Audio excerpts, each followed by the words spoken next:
welcome back to Mr. Arsenal podcast for another World Cup watch-along, and we are live for Australia versus Egypt. Probably probably got bored fish on over it, but you guys requested it. We're here covering it. We will be back again for the Argentina games. We'll ask about that. We've got Catherine joining us as well. Hope you're feeling better, Catherine. But yeah, how you doing and how you feeling about this game, basically? Doing good. Have the day off, so I'm kind of just chilling for the most part.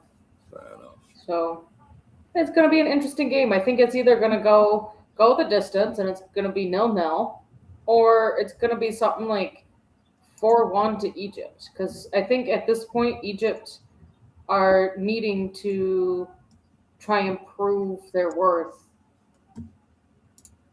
Yeah, they haven't really shown up so far, to be fair. Yeah. Trying to figure out who brought the match ball out. I didn't pay attention. I didn't really notice. One sec. They turned it off as she was about to turn around. So I have no idea who it was.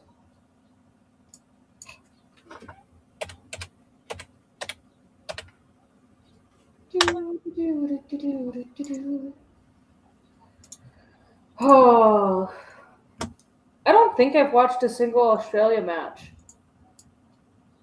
I mean, no, I don't. Not Because I think no, not I me. think they were on a lot of the like Silly 9 or 11 o'clock kickoffs. Yeah. Yeah, because I don't remember watching Australia so far in this World Cup live because it's been literally from my point of view, 3:00 in the morning, and it's been just just a hell no game sort of thing.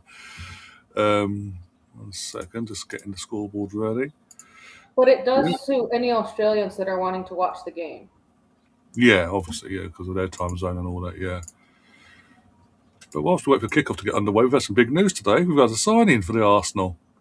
Oh, did we? The worst kept secret. Is it? I gotta turn. There we go. Here we go. Is it? Is that? Yeah. I think it Maybe is. Yeah. Stanway. Georgia Stanway. I'm here, BX. I'm here. If you want to pop on BX as well, because obviously you did ask about this. If you want to pop on, let me know and I'll send you a link on Insta.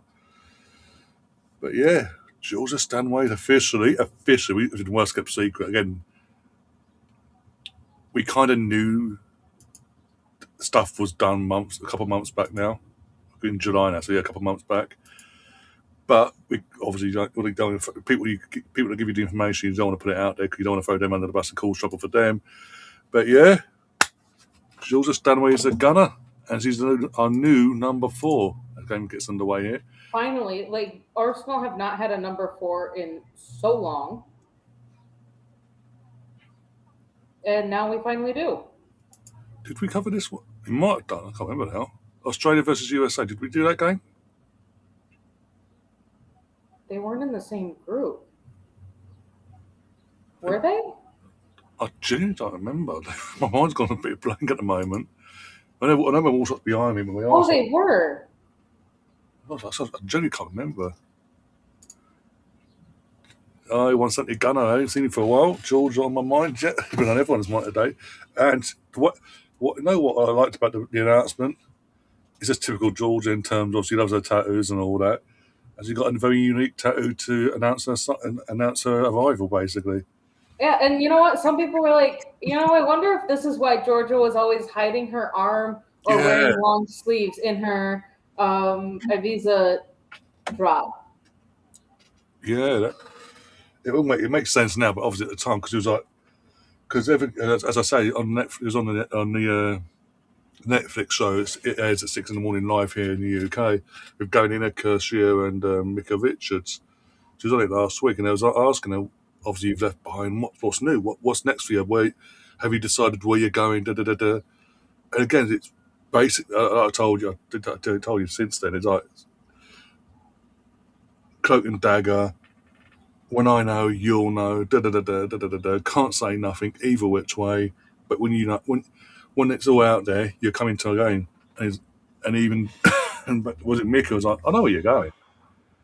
He's like, And she was like, "Shut up," Mm-hmm. because of the legalities and all that. Just saying. Don't mind me. I'm just going through her Instagram right now while she's on this show. I mean, yeah, she's like keeping it covered up like Hmm. this entire time. Or if she is wearing short sleeves, she's hiding it, Hmm. But she's hiding like her arm. arms like turned the other way. Yeah.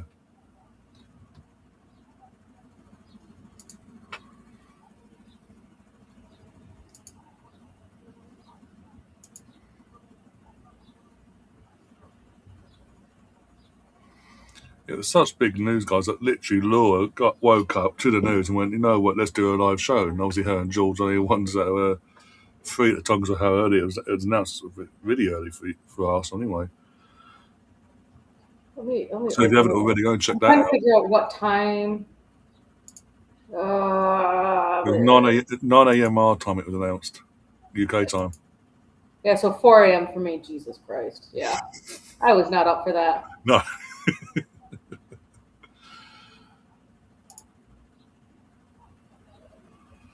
Do, do, do, do.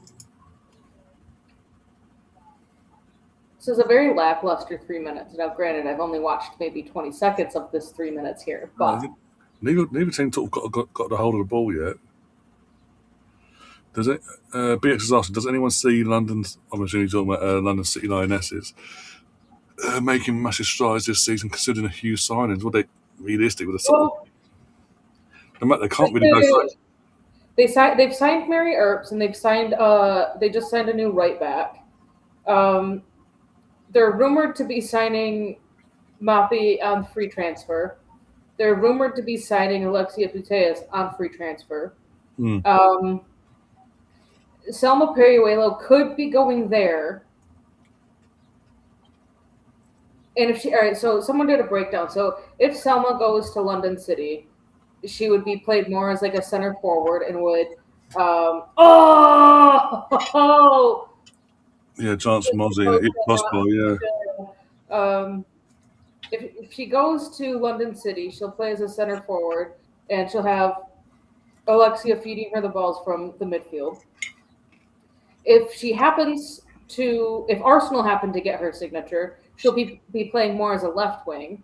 Um, one could say she could be going to PSG, but it seems like any time that a player of quality is linked with PSG, Lyon come through and after themselves. wipe Yeah, them off. Lyon is also another potential destination, though I think if she goes there, she's not going to get very many minutes. Um, I'm going to look at their squad.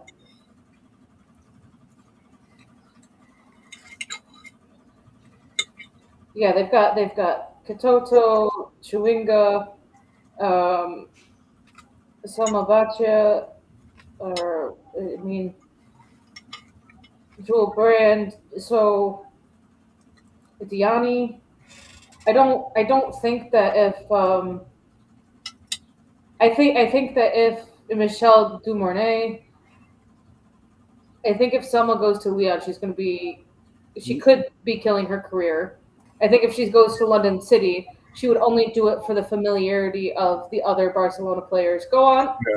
yeah. She would only be going to be joining in with the other Barcelona players or former Barcelona players. Um, I mean, I think, like realistically speaking, because I mean, she's already said no to Chelsea. Like, Yeah, that's funny. Yeah. um, Manchester City could be an option, but would she get the starting spot over Lauren Hem? And I don't think she would. Um, so realistically, if she still wants to be playing for a top team, Arsenal is her destination, Yeah. or coming to America and playing in the NWSL. Because the one thing with London City at the moment, because of Kang being the owner, if London City was to get, for example, a third spot, top three spot, basically a Champions League spot, they can't compete in the Champions League for the following season because of the multi-club Kang already league. owns. She already Unless, owns. unless Yeah. Michelle Khan comes up with the ultimate thing of, I'm going to be selling the women's team to someone else. Because she just bought the men's side of Leon, I believe. So, and this is the thing, and I know it's a very controversial take, and it's been talked about on the women's chat show. I think that Michelle Khan could do the thing of saying, I'm going to be selling Olympic Leones that I renamed and everything. I'm going to sell them and fully back London City Lionesses. She should. To be fair. And I say that because she's owned Leon for a number of years now. She just bought LCL, I think, in their last championship team or last championship season, or when it was the championship, or whatever it is. Now it's the WSL too. Like, so she's only owned them. I think this is their third or fourth year, but she's owned Leon for longer, and I think she could. The growth of women's football, I think she could get more out of it in England than she could in France. Yeah, definitely. Yeah. And I know that they're barking at wanting a bigger stadium, and trying to like maybe secure rights for that, but I had looked at the numbers. It was damn near close. The average attendance for the French domestic league plus the French domestic league playoffs, because they do the top six versus the bottom six, with some sort of relegation thing. It's a weird thing that they do. It's like you have the first 16 games, and then you play the remaining 8 as like playoffs. I don't get it, but those average attendances were extremely close to what London City was putting out, and London City sold out their stadium more than Leon did, because Leon were essentially, I think, using the men's stadium, and it's kind of like if Arsenal's following was only as big as London City's, which was 3,000 fans, but playing in the Emirates. Like, I think, and I had looked, like, I when I was looking it up, I was looking up not only the average attendance between those two clubs, but also the size of the stadiums, the average size of the stadiums that they were in. And London City were selling out their stadium or filling it to a higher capacity. Yeah. And Leon's biggest games that they drew the highest attendance to, which weren't even sellouts, were the quarterfinal and semifinal games of the Champions League. Yeah. And I think maybe one of their group stage games that was against a powerhouse opponent. Oh, okay. But even then, like, their Champions League average attendance, I think, was like maybe 16,000. Yeah. Or 12,000, and their other attendance is like 3.5. I mean, was the end of this season just gone? I mean, statistically, sorry, it's showing in terms of attendances, like Arsenal women using the Emirates last season, was overall for all football between them across men's and women's football at the top divisions. Our women's attendance was like the top 8 or something like that, somewhere in the top 10, something like that, for average attendance. So I know Chelsea weren't nowhere near, but sorry, Gav. But that in itself, I know we've got the legacy over 30 odd years from Vic Akers and all that. Gav, nothing else to talk about at the moment. We saw the player, the girls, and the game's crap at the moment. So what do you want us to talk about? But yeah, the attendance.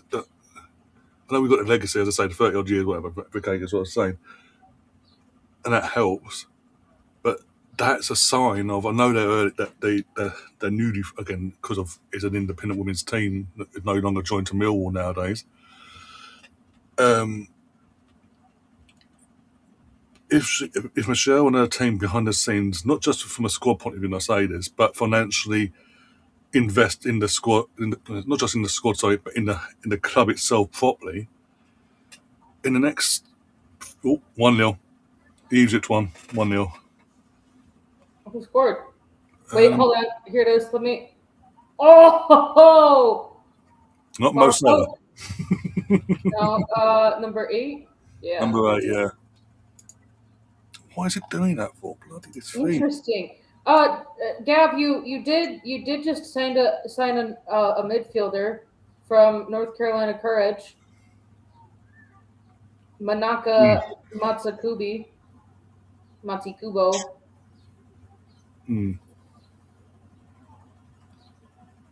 Yeah, and the right back that London City signed is coming from the NWSL, the Utah Royals. But yeah, it's all good. It's all good. But yeah, my point is basically, if Kang and her team invest within the whole ethos behind the scenes, in the next 5 to 10 years, they can not just go and get a new stadium, but get that new stadium, that bigger capacity, and fill it out. Because whilst with the success of the Lionesses in terms of back-to-back Euros, the World Cup, just previously got World Cup coming up, this is the perfect time to jump and get behind things, basically, if that makes sense. Yeah, Gav, you've got 2 30-plus year old players in Lucy Bronze and Kate McCabe as full easy left backs. Well done. No, I think he wants it to be made mention that this is the first time that Lucy Bronze has ever signed a contract extension with a club. Oh yeah. So what did she do? City to Lyon, back to City to Barcelona to Chelsea, to Chelsea or something like that. Well, I mean, I think those are. I'm gonna look up her career path. I know that there's more to it than just that. Have you seen that one, Gav? Gav says Hannah Hampton is going to follow suit, apparently.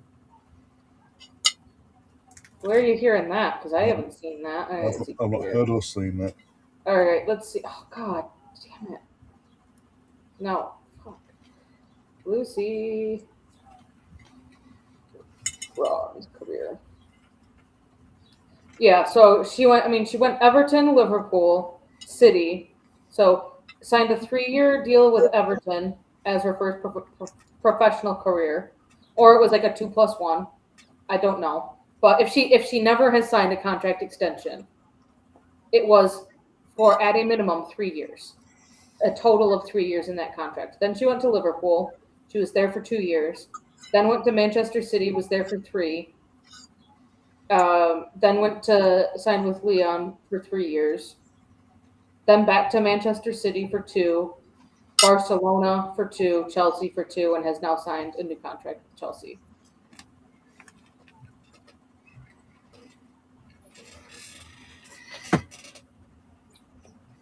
Australia lose the ball. Egypt go on to start the counter, and then they lose the ball.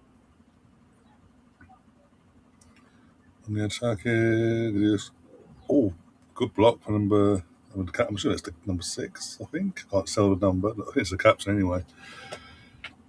No, 18. Sorry.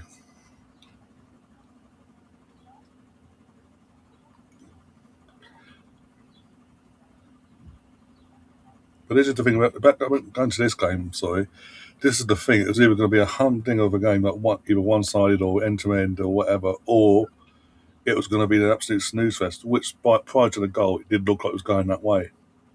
Yep.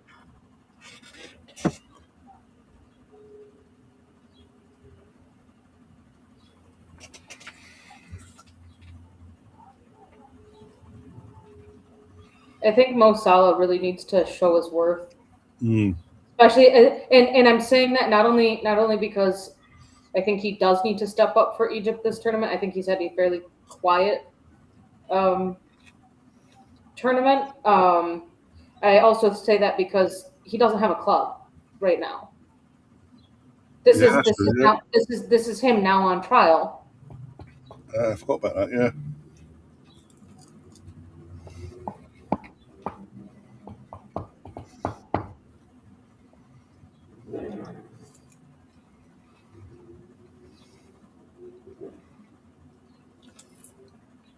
Oh, breaking! Reece James is in contention for England to face Mexico on Sunday.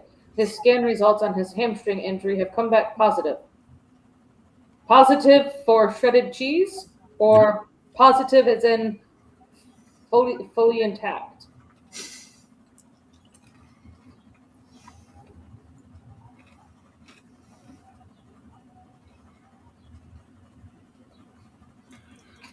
Go so he fell asleep. What did you think about the late Croatian and disallowed goal?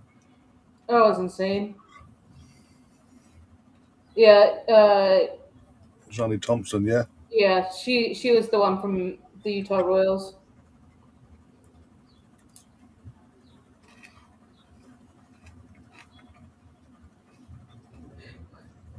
Oh my god, I didn't even wait. Yeah, the disallowed goal. I mean, it's find an angle where the ball going. There's contact, but I can't. There's clearly contact with the ball. Someone as the ball comes in prior to hitting that defender. But there's no angle I've seen so far that suggests it's definitely the attack of the Croatian player at all. So, but look, it is what it is in that sense. I'm just, in one sense, I was in the lead because Gary was like, "No, I've got another half hour of this." That's why I was like, the guy was like, if you want to go, you can go, just go." If it stood. And did you see Ronaldo got stopped? Yeah, again, we covered the game. We literally covered the game on the channel. So yeah, I did see him get subbed off. I did see him look pissed. But this is the thing. And not just Martin. Martin is now because obviously he's the manager of Portugal. But even previous to that, the previous manager and all that, like, they never had the stones to stand up to Ronaldo and say, "Right, that's the games in the group stages. You're going to start from the bench and come on and be an impact sub if needed in them three games based in the group stages, and from the knockouts you will start because that's when you're going to come into your own in the big games." But they won't. Again, no one's got the stones to do it. So yeah, obviously when he gets subbed off at 1-1 after he's scored a penalty, he's going to look pissed because he's not used to someone saying, "Right, off you come. I need to save you for another game potentially." Also, and let's face the facts. If that penalty was never given as a penalty, Ronaldo would still be scoreless in World Cup knockout games. Yeah.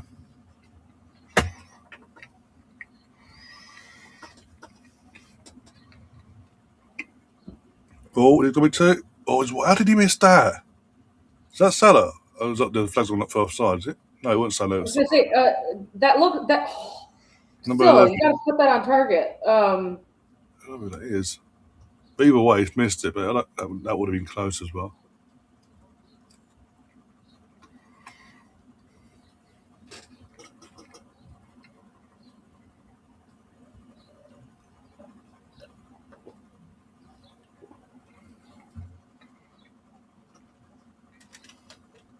I mean, I think someone put it as a comment last night, I believe in the stream.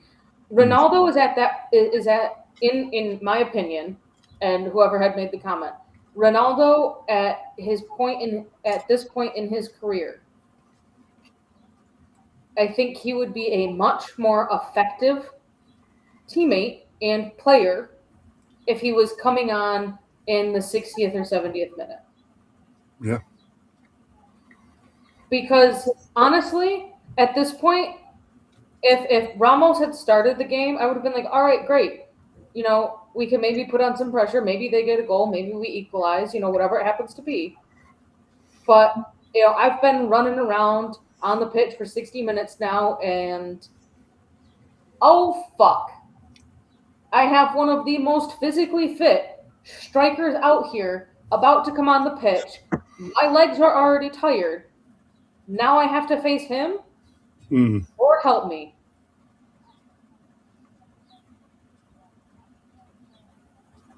I think he would be a much better, a more effective player off the bench.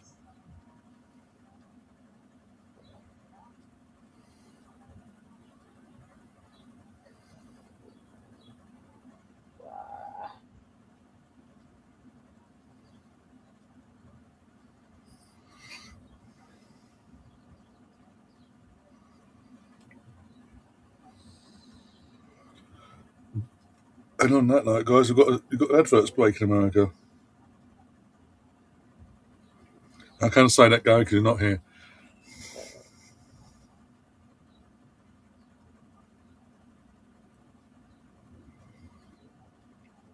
Yeah, I don't know if you saw, but Gary did not like me calling it an American advert break. Nah. I probably did, but it was a rough day yesterday. Mm.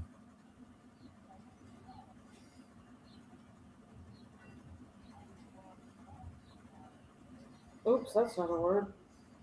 But rhinoceroses.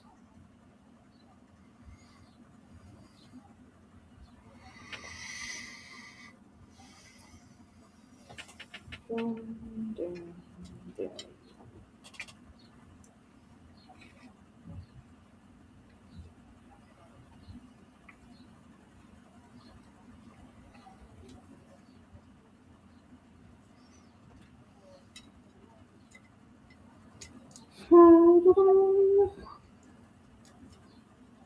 I think this. I think we should be looking at least three more goals in this game. Yeah. I mean, we always say it before 1-0. 1-0 is never a safe score. And as I said before kickoff, Egypt need to show that they still deserve to be in here. Mm. I think it's just been a very lackluster tournament for them. Davey in the chat says, I see some people moaning about England needing to play in the Aztec Stadium. Get over it. The venues were set a long time ago. We all need a scheduling. We all need a potential format, depending on who finishes where and what group. It's always if they haven't prepared for that potential, that's on them. I mean, there's always going to be at least one person that doesn't like either who they're playing or where they're playing. Mm. So yeah.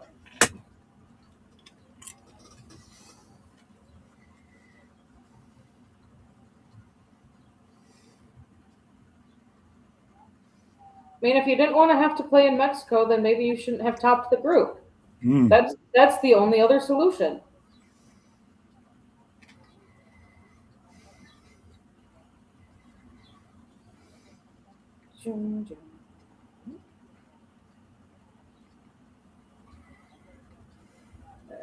Where those go there?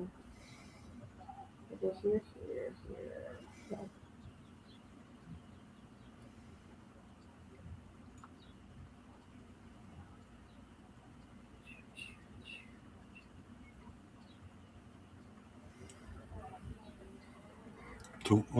Talk shite. Oh, okay, fair enough.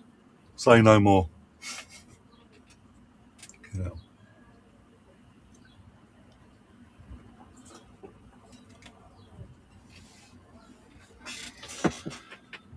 Oh dear.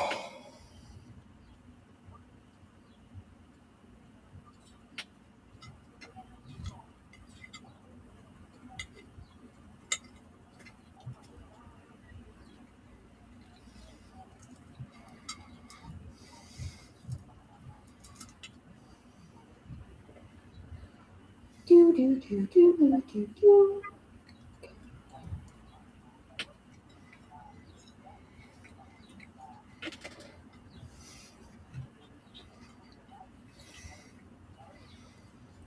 Do, do, do, do, do, do, do, do.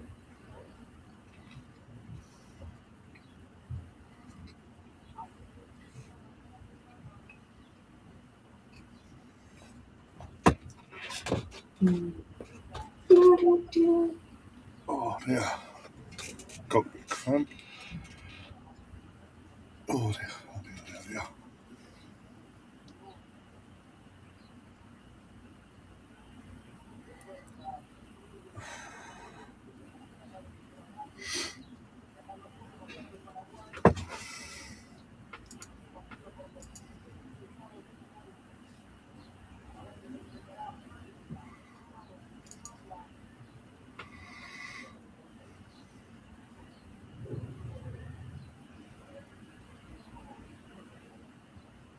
Hey.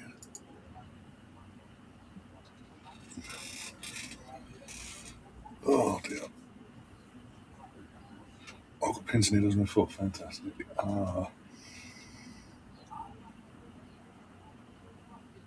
Sonny did start, didn't he? What? Did Stella start? Yeah, Salah's starting. I've not seen him touch the ball once. That's what I was asking. I was like, oh, there he is. Talking to Gary. Hi, Gary. Hi, Gary. Gary. Oh dear. Gary. Nope. Salah has had 7 touches. And he created 1 chance. Oh, fair enough, fair enough.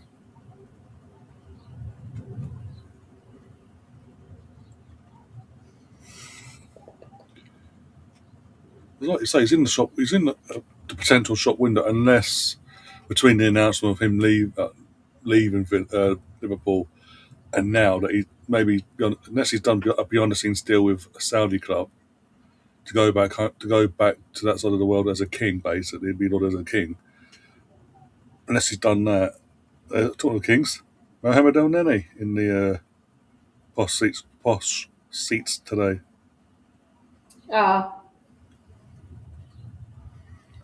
No idea who's sitting around him, but hey. I can't read the little boogie boards they got behind them. People, it seems like on my Twitter that people were very surprised that by the nameplate that they had for Alexia yesterday for the Spain game. I didn't see that. What was that? They were like Miss A. Putea Segura. Oh, Because I mean, with Spanish names, you usually have the 2 last names, your mother and your father's, and I think it's her father's and then her mother's maiden name or her mother's last name. So she's Alexia Putea Segura, and on the little nameplate, I think for everyone, it is their first initial and then their last name. Well, it had both of her last names on it, and people were like, wonder why they did that. I was also thinking in the last 2 days that what if she just does the actual shock thing and signs for a club in California? Even though it's rumored that she doesn't want to play in the NWSL. What if that was just the ultimate deepfake? that would be the ultimate, yeah. But hi, Gary. How you Hello. doing? I'm doing good. Are you enjoying your holiday already? Yes. We're almost at 250 years of freedom against Ryan there. Damn you. All right, so Formula One Silverstone race this weekend.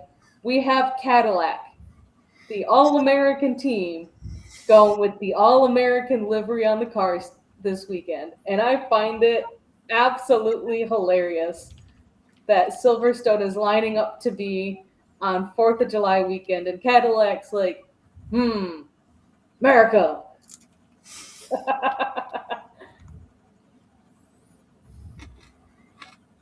Guy doesn't seem impressed. No. Egypt do have a player down. Oh, completely unintentional, but still high studs to the knee. Mm-hmm. Could Australia be in trouble here? By the letter of the law, If Balagoon could get a red card for an unintentional studs down the I've heard Achilles, people said it was. Some people said it was intentional. Some, just like Messi's it was. definitely was. It was a dangerous play in the sense that he put himself in a situation where he may come down on someone because he's moving. But I think they were both going at each other the whole game. It was one of those. The referee, I think, called it right the first time when he just let it go. Right. I don't think if Yeah. he watches the video, he goes in because you watch the video and you see it in slow motion. Yeah, the ankle bending like that doesn't look right.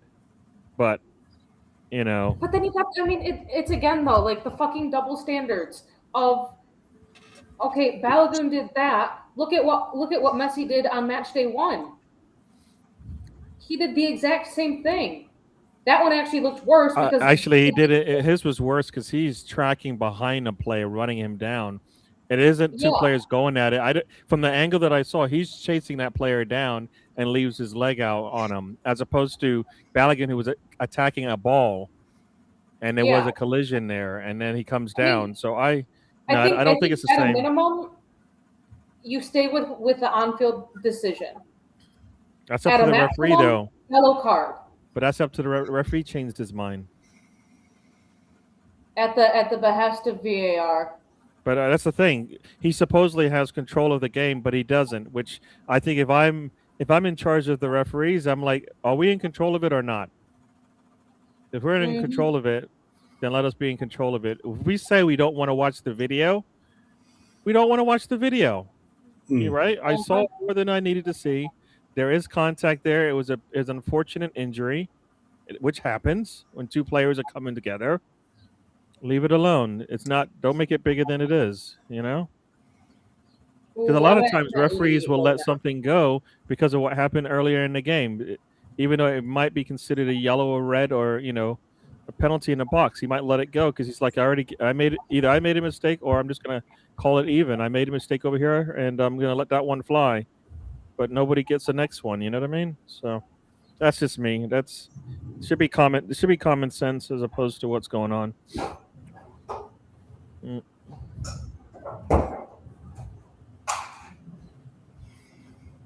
It's just consistency, Gary. That's all we want. That's all we want for Arsenal too, is just referee the games consistently.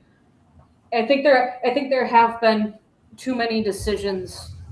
I was actually very surprised that I think it might have been the Croatia goal. It might have because that one was an offside decision. Maybe it was a different goal in that game. Well, they said there was contact by the attacking player, which put him off sides. When you don't even see the ball move. So you see the ball move when it comes off the defender, but you don't see the ball change direction or rotation when it comes supposedly off of the attacker.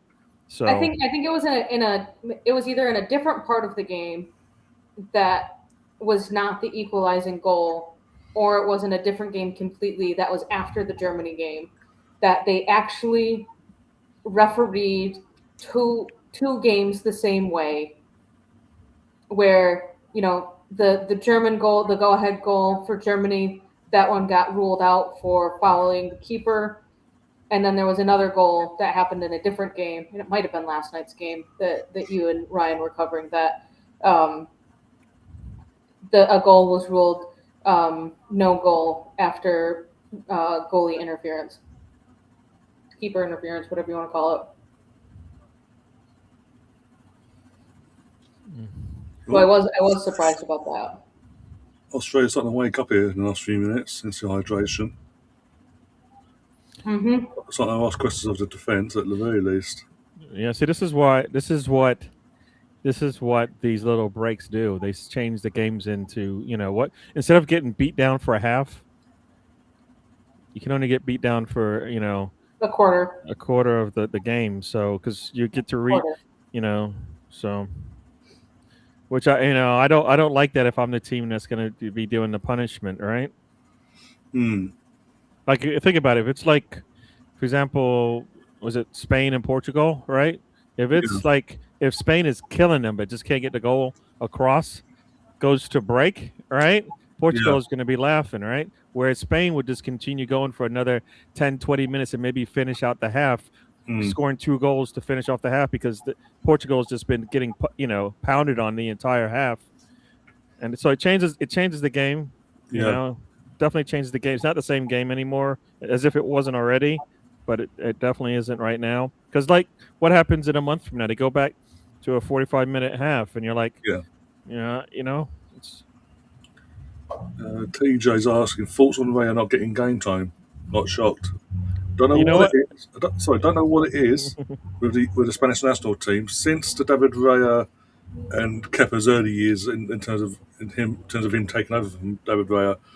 I don't know what it is in terms of them periods where obviously they were Premier League goalkeepers and they were picked from Spain's #1 and didn't do too well.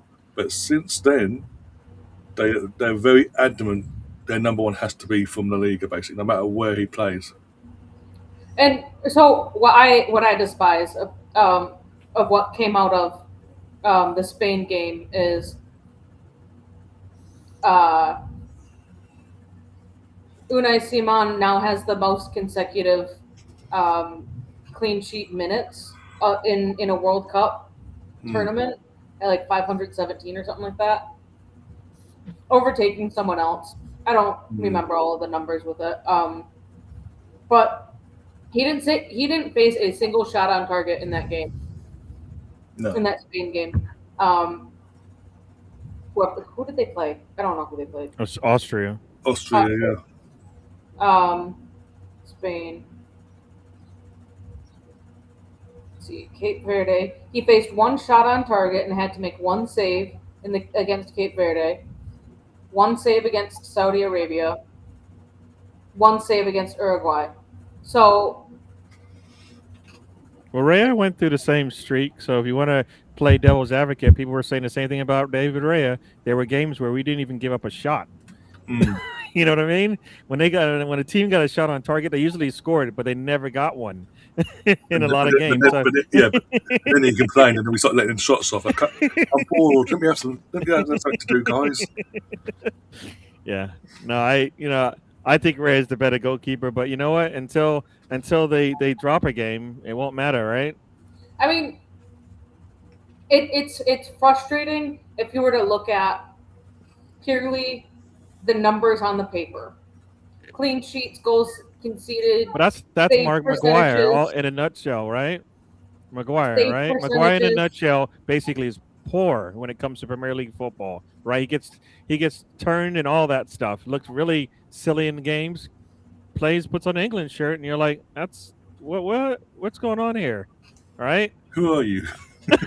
This is not the player that plays in red. What's going on? A white shirt, good. Red shirt, not so good, right? So, I mean, the game is different, yes, and maybe that's the difference. So, there's probably no reason Ray probably doesn't even need to play in these type of games because it's not this, until they get to the later stages, and that's why I said maybe they get punished then. But I think their attack is good enough that they probably will be all right. Yeah. I wonder if we're not hearing from Laura tonight in the chat because I think she's going into her dinner tonight because Ants Postecoglou will not be the new Scotland manager going forward. He has gone to Saudi Arabia and he's signed on for Al Nassr. Huh. Oh, it's all about the money, money, money. We don't need the money, money, money. Will they do something? Nope.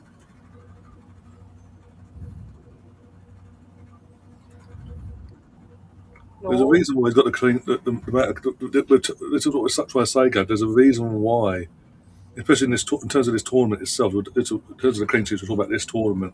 Why he's got the clean sheets in this tournament because I think Verdi expected to do nothing because behind the shot. Although they had a shot in the end, you expect him to have a clean sheet against Cape Verde. Uruguay, we've all said it numerous times, they threw Bielsa under the bus because of Suarez. And didn't offer more. Saudi Arabia. Saudi Arabia just Saudi Arabia. Let's be brutally honest. And then yesterday, Mexico and Spain are actually now level on clean sheets. Yeah. Like the teams themselves. So in for the Mexico game, their group stage game, their last group stage game. They brought on Ochoa for the last 20 minutes. Did the starting keeper get credited with a clean sheet?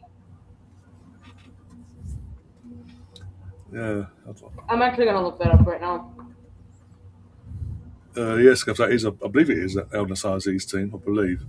But yeah, the reason, again yesterday, in the knockout game yesterday, Austria, who just came in hope of a 0-0 to take into penalties, in hope that it could cause a shock there. Like, who was it against Germany? Who was it? Was it Ecuador? I'm trying to think who it was now. The other day. But either way, it's gone now. But when Germany got knocked out on penalties the other day, obviously Austria tried to do that basically. And when they He did not get credited with a clean sheet. What's that? The Mexico keeper did not get credited with a clean sheet. Okay. Neither of them got credited with the clean sheet. He only played, he played nearly all the game. Yeah, and Ochoa didn't get a credit for a clean sheet. But Mexico as a team. So the stat about Unai Simon being, holding the most consecutive minutes without conceding a goal, it would have rang true first for the Mexico keeper if they didn't do the really cool thing of letting their living legend, who is still playing, enter the field and play for 20 minutes. Well, I think there might have been more stoppage time in the Spain games, but I think they were counting those because it wasn't 390 minutes for Spain. It was more than that. Yeah. So. Saudi Arabia, Saudi Pro League, Al Nassr, or what it's called. Now goes from it's been put out there that he's resigned because basically the German FA put the pressure on from the second they got knocked out. They've been putting pressure on the government to resign. It's either resign or we're going to sack you. Basically, either way, you ain't going to have a job. But out of respect, because of when you came in and we're going to give you the option. Even though we're in national embarrassment, but he got us at the group stages, so he got the option.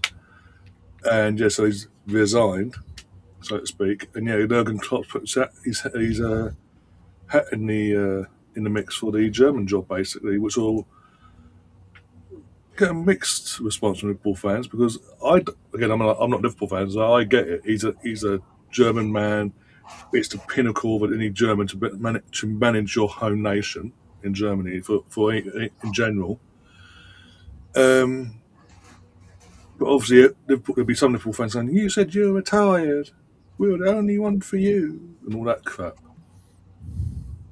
5 minutes. Yeah, 5 minutes of injury time just got up. I mean that makes sense though. 5 minutes. Yeah, like 2.5 or whatever, however long the ad break is at the halfway point, and then goal celebration, 30 seconds there. And the player, there were the two players. Yeah.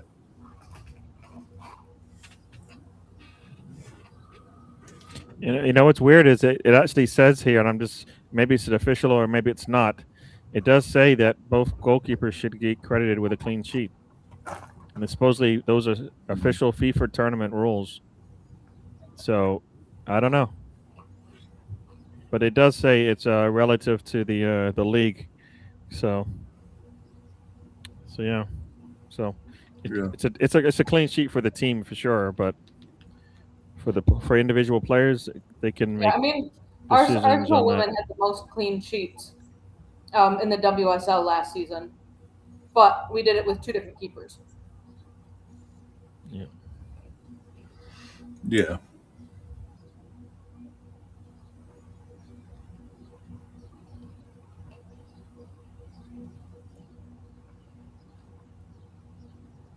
Let's hope that Georgia's winning ability of 8 trophies in 4 years at Bayern can bring trophies over to Arsenal. Yeah. In the Premier League, if you have a clean sheet when you're subbed off, you get the clean sheet as an individual. Yeah. So. But yeah, Gav, forgot to tell you, Granit Xhaka, not Chelsea bound anymore. He told you to go away. I mean, I think that's bad for Chelsea. Chelsea needs something like they need a player like that. They need a player like that who's different than what they've been doing, right? You know, so I think yeah, you need to find those type. You need to find those type of leaders. Like, who is a leader in Chelsea? Yeah. Anybody know? Don't let go. The son of the 17-year-old from Hearts is up today. Yeah. I mean, that's the thing. I mean, I think that. I mean, Chelsea, get some center backs and some leadership in the pitch, and I mean, they've got players, right? They show up. Well, they show up once in a while. They're just not consistent because they're young and immature when it comes to football. So. Yeah. Gav says there's a rumours right that if Tuchel loses to Mexico, they've just given him a new contract for the World Cup to take us to the Euro. So I doubt it. As long as he doesn't do in terms of if we were to lose early hours of Monday morning. As long as he doesn't throw the FA under the bus in the process in the aftermath of it, they'll keep him on. They like their yes men. As long as he's happy to be a yes man and take the flak publicly, they'll keep him on. If he puts them under the bus, that's when they'll go. Sorry, see you later. And then you're back to with Klopp going to Germany. Then what do we do? Because pretty much as Eddie Howe, he's not good enough. He's not. We haven't got a good enough English coach in general, but not Eddie Howe either. He needs to sort of find his feet again with Newcastle. He's going to stay there now. Xhaka is the new leader. That's a joke. He's not leaving Sunderland. No, he's even put it in social media post. He's via Sunderland. He's like he's committed to Sunderland now. He's in terms of leading them out in Europe for the first time in God knows how long. And yeah, looking forward to the new season ahead. Oh, what a stop in the slide, but you lost the ball.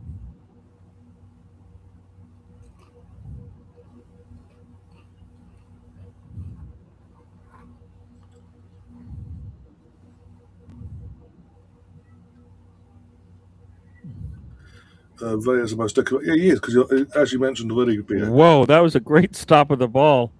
Mm-hmm. Wow. 3 Golden Gloves, and he's won a league title. Yeah, he's still not recovered. He's still down injured. This Aussie number 5. This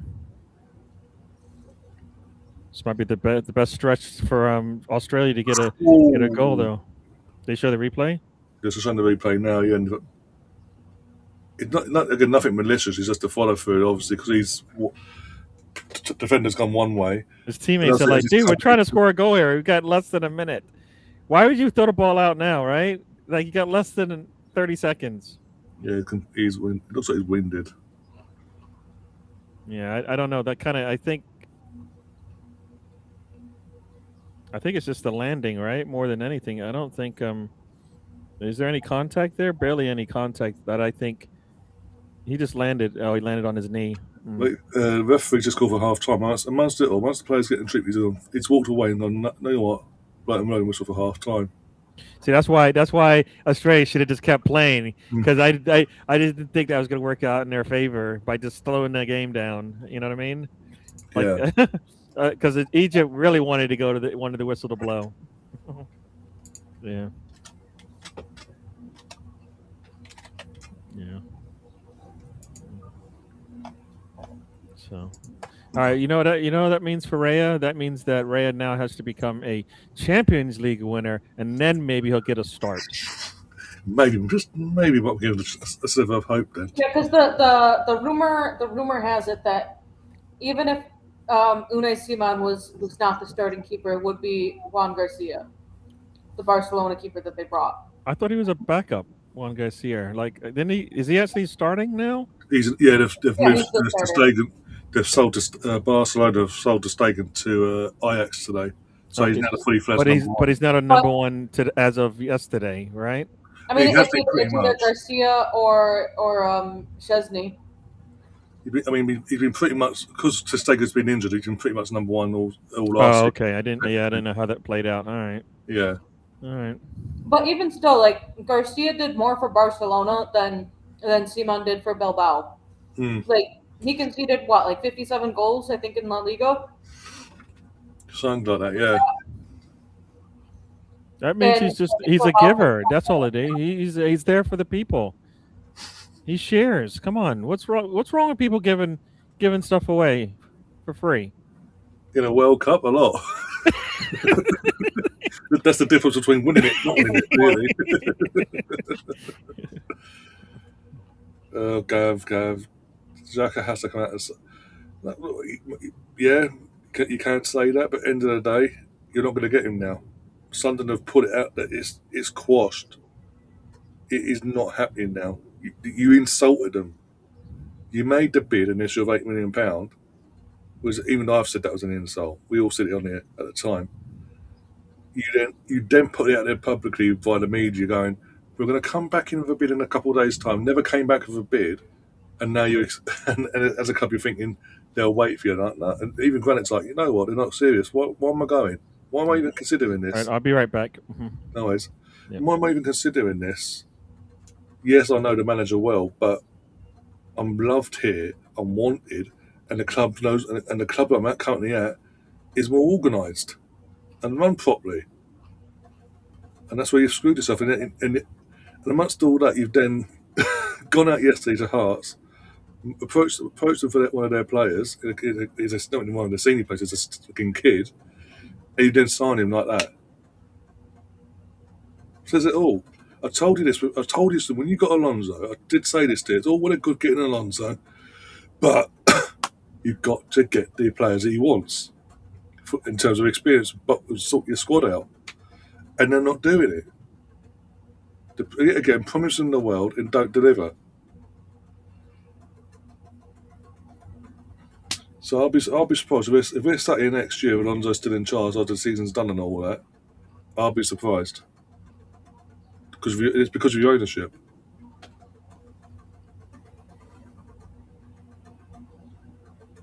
Because the thing is, as well, if they keep doing this, Gav, there's only so many more times they can get away with it before the potential other managers they approach clock on and see the pattern we're all seeing as fans and go, no, what, no, not worth the money, not worth the egg, not worth the money. It's my careers are short, even as a manager. I'm going to stay where I am, or hold out for a bit bigger and better job. Where it is, the structure is there. Raya faces more quality opposition. Again, yeah, we don't. None of us are disagreeing. This is the problem.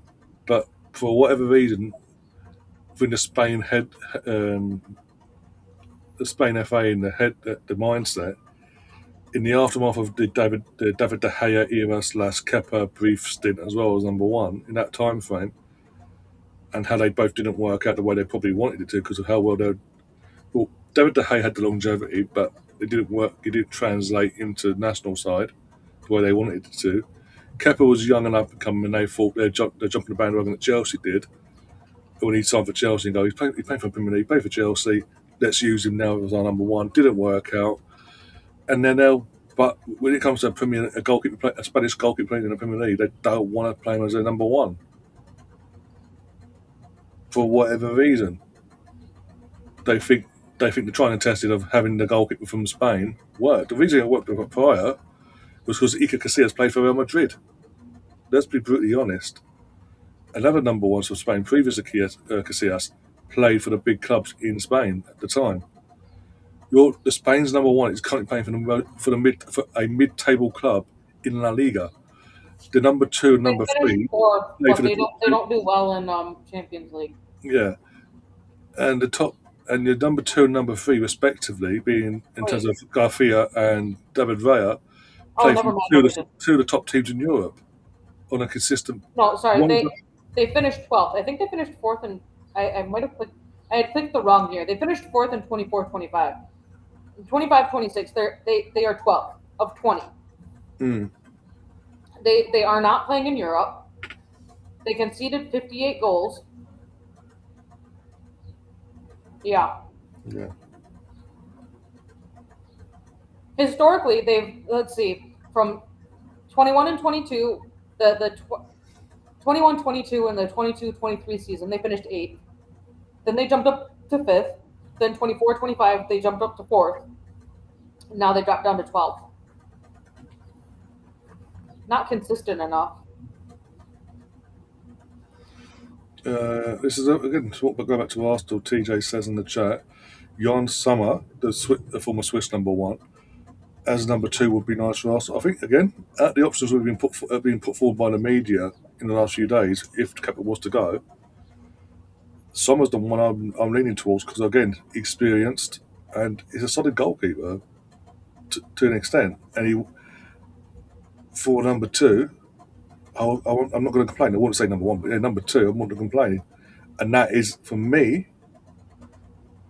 an upgrade on Kepa compared to the others we've been linked with as a potential number 2 if Kepa was to go. Sommer is an actual upgrade, in my opinion. I'd actually have more if in cup games and cup finals. I'd have more faith in Sommer. And he's not perfect, don't get me wrong, but I'd have more faith in Sommer than Kepa being in goal for a final or cup games in general. Just let me check this one second.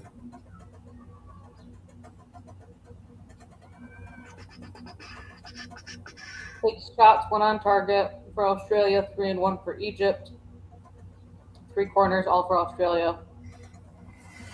1 goal to Egypt. 2 offsides for Egypt. That sums up. That's about as summarized as you can get. Okay, by the way, whilst we're live, guys, there's numerous accounts now. Who's this? Is this I'm assuming it's Mexico. Breaking news: due to the threat of a thunderstorm, the match between Mexico and England will be played at 12 p.m. More information coming.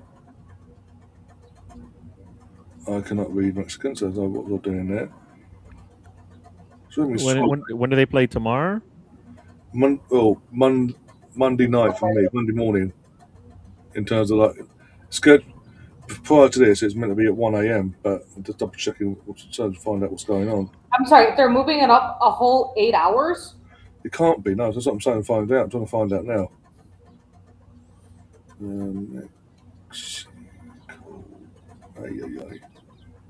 It's supposed to be an 8 p.m. kickoff for us, Gary.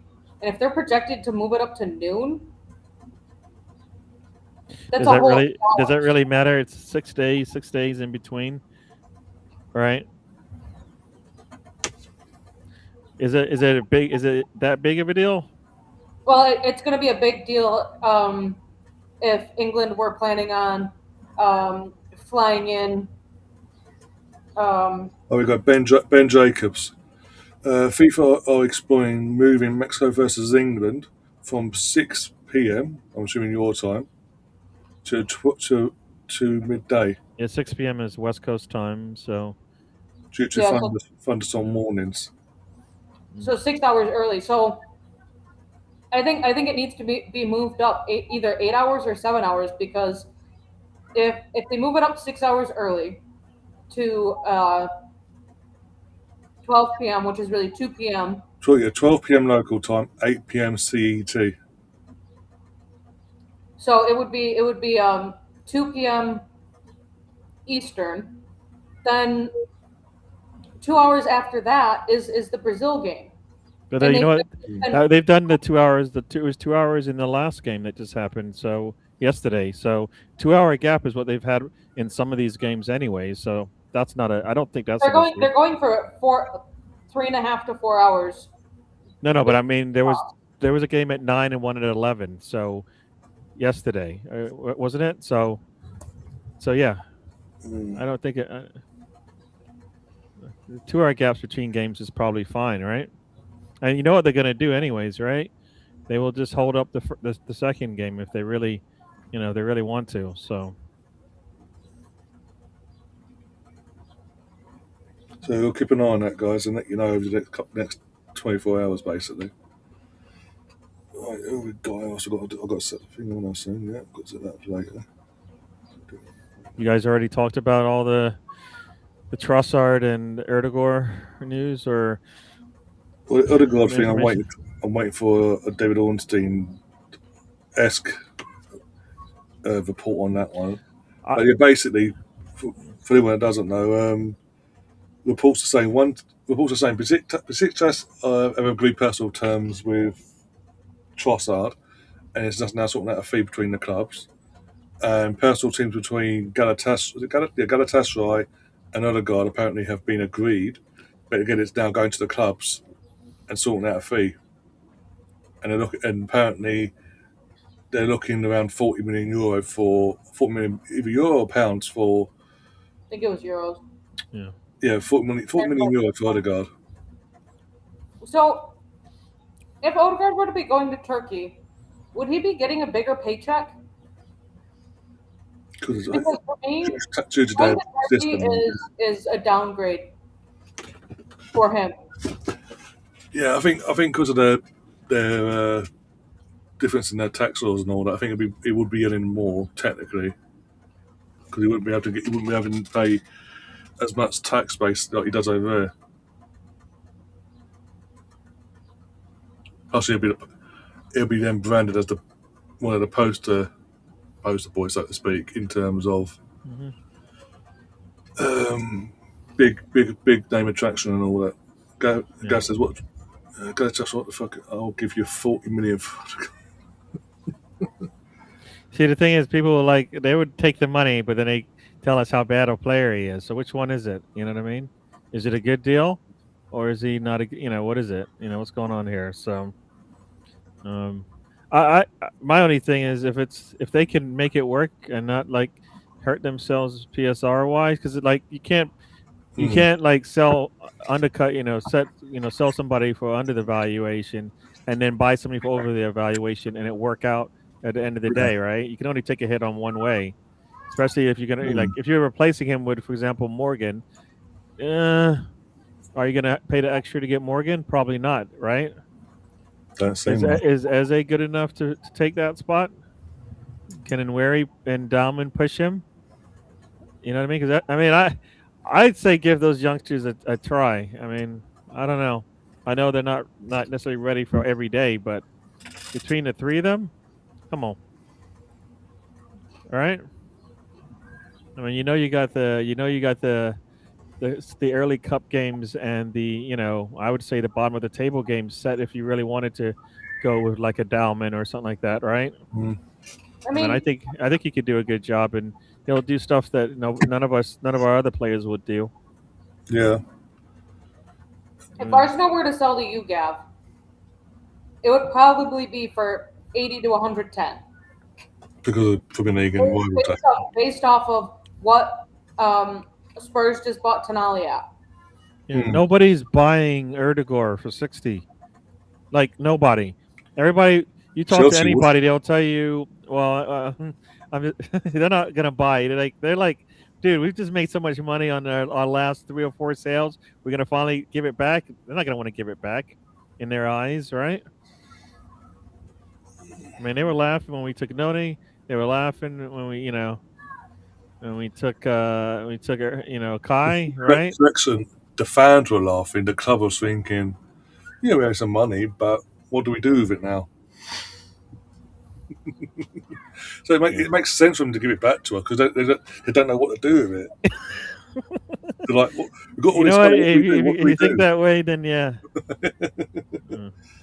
I mean, the answer to not getting Granit Xhaka was to go to Hearts and buy a 17-year-old defender that's never going to play for them, basically, in terms of the first team. Yeah. The news is that Arsenal has finalized their transfer strategy, whatever that means. 5 players coming in. We already know one has already come in. So, all right. So there you go. Up for the women. And Kapia is one player coming in. Or that. As far as I thought about the men. Women, you know what? Like when you try to compare the women and the men, it's not even the same. All right? Can Arsenal go out there and get the best young striker in the Premier League to come to their team? No, the women can. All right? I mean, that's what we're talking about. Stanway, Really good player. Can we bring in a player like that? From the Premier League? Nobody's gonna deal with us, right? They do, but was it be two? Oh, did you miss that? Mamouche straight from the kickoff. Oh man, they haven't kicked off over here. So what are you talking about? Oh, My son, it hasn't even happened yet. At dude. least Switch to Telemundo, Gary. switch to what? Telemundo.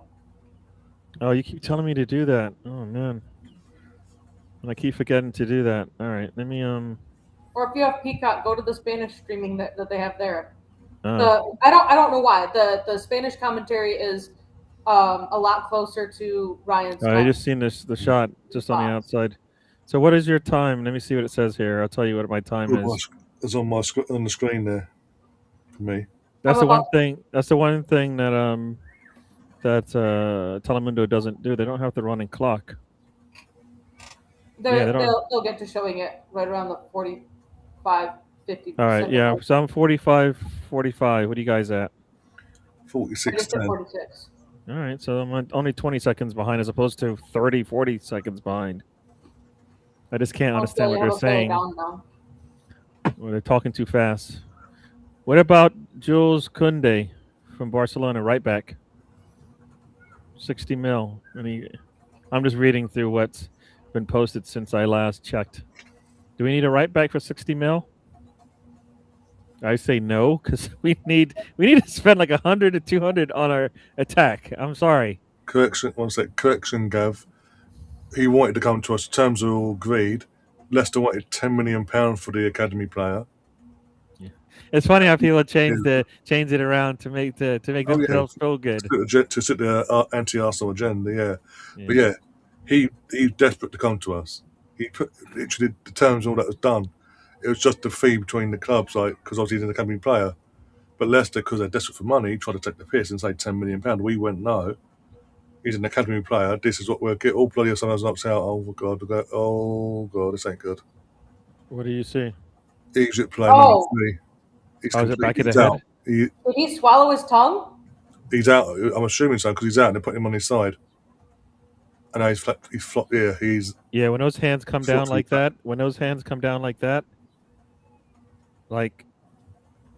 Yeah, don't pick him up. Are they trying to pick him up? They're trying to put him on his side so he don't swallow his tongue. Okay, these people that are carrying the boogie board are taking their sweet ass time. There's no rush for them. I mean, because the doctors out. If they needed the defibrillator, they've got the defibrillator on there. They do? That doesn't make any sense. There's no casual. And all the one they're going round as well. They take the long way round to it instead of going straight. Yeah, instead of walk directly to him, right? And then figure it out. All right, the player has set up now. He's sitting up. Yeah, I'd personally literally go and get him. Well, he's out for whatever that is. He's out for like a minute or 5 minutes or something like that. Well, he's not. He's struggling to stand up. He can't keep eye contact with the medical guy. Yeah. No, they just pulled him up. What? They pulled him up really fast. That is the way he went down. There's no way he should be standing up that fast. No. You know what I mean? There's no reason to rush that, dude. Oh. Yeah, I haven't seen the replay now. No, the way he fell down, you see his arms. It's when the arms go up like this when you're on the ground. Yeah. That is not a. God, and you know what? Oh, it's just whiplash. I thought he actually got hit in the head. It looked more like whiplash. Yeah, the way he felt, because I turned and I saw him on the floor. The way he was on the floor, and they were like trying to get him on his side to stop. Like they're trying to stop him from swallowing his tongue. But yeah, he's had to walk off. He's on the sidelines now. Yeah, he doesn't look at it at all. No. I mean, the way he fell down there, that's why I'm saying, how in the world is he getting up and walking off the pitch? I think the refs there going, you've got to get up, you've got to get him off the pitch and all that. The safety of the player says, let them work on him first.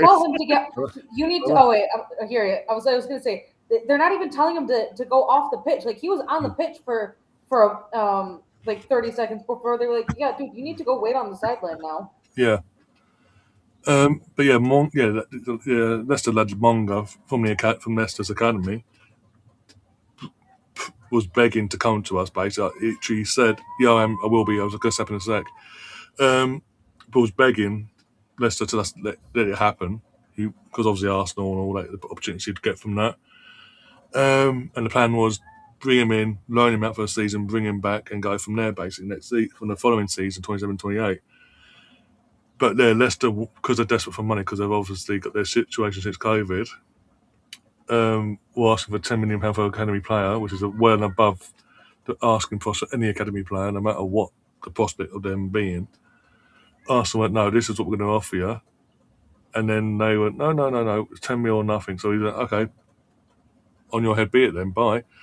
And then obviously with Enzo officially arriving at Man City now, and obviously us not going in for him, they've just gone, okay, we'll pay the 10 mil because they can do that because they put him into the academy. You never hear of him ever again now. You will not see Monga play for Man City's senior team once. He'll literally go there, fade into the academy level, and then eventually be sold in the next 12 months to 18 months to some random League 1, League 2 team.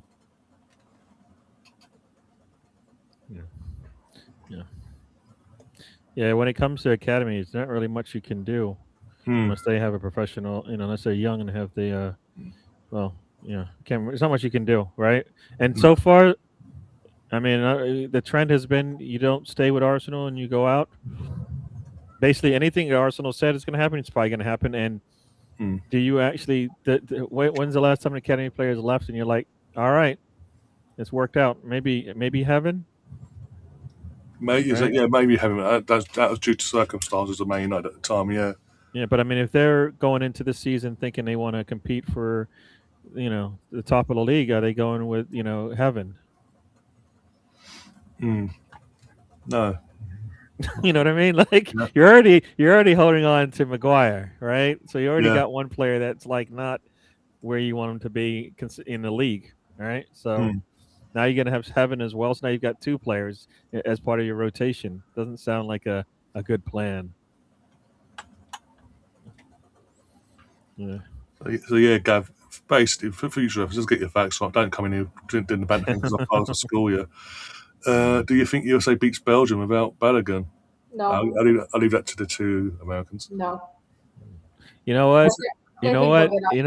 If Pulisic can find an extra gear, yes. I think he can though. Even if they had Flo available, I don't think more of a fight. So I think they're going out in the round of 16 no matter what. It doesn't really matter. We're talking about this game now, right? Have you watched Belgium this World Cup? They're not exactly pulled up trees. I mean, you're acting like Belgium is really that good, right?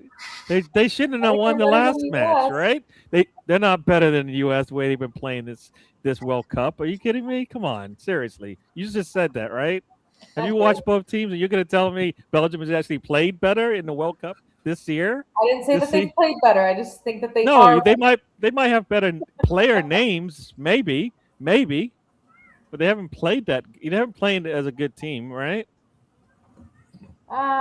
Exactly. They shouldn't. There's no reason they should even be playing right now, right?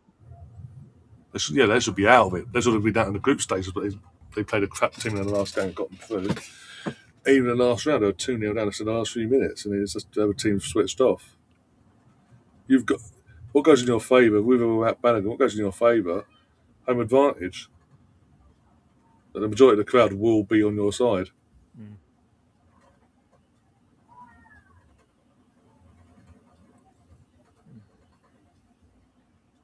Got an Aussie free kick here, O'Neill standing over it for Australia.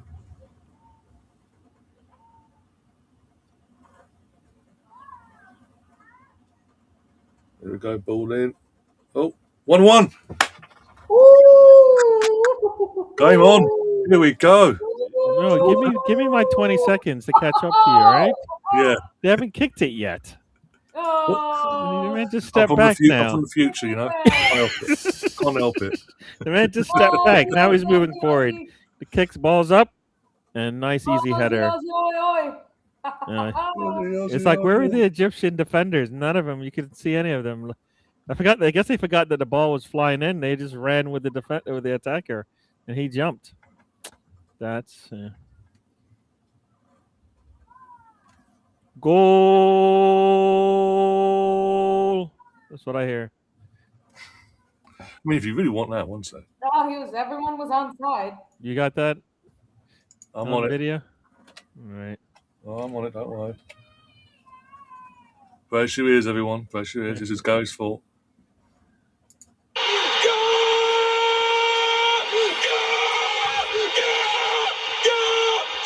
No, that guy's not that good. He's got to hold it.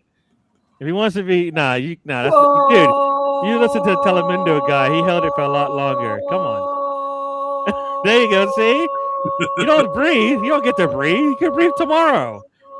This one, one sec. What is that? What was that? That's meant to be goal under Bayern Munich. It's Yabba Dabba Doo from fucking the Flintstones. Oh.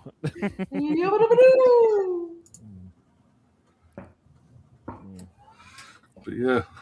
Augie. What about Somerville? If Arsenal went and got Somerville, what would you think? Good squad player. I mean, I'll take him over Noni. Yeah. He actually can score goals. He's a bit more exciting on the board to watch as well. Yeah, I mean, he's what we thought we were going to get with Sterling, right? We thought we were going to get him every once in a while when he comes off the bench. We didn't get that at all.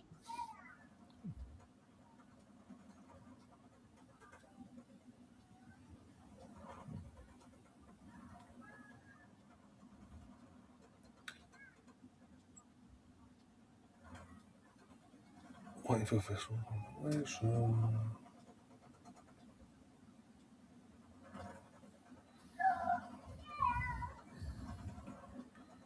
So yeah, literally all this since England gone through, here in the UK it's been please UK government let the pubs stay open.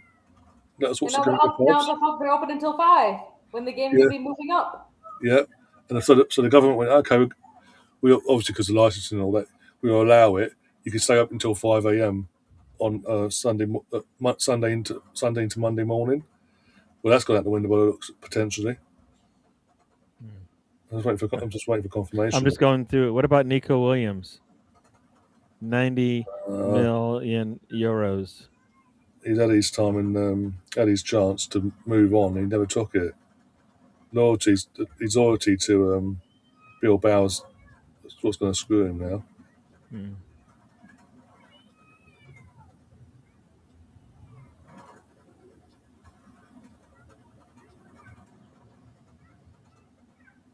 Yeah, so in some breath, Gomeres hasn't said he wants to leave, and in others, he's requested to go.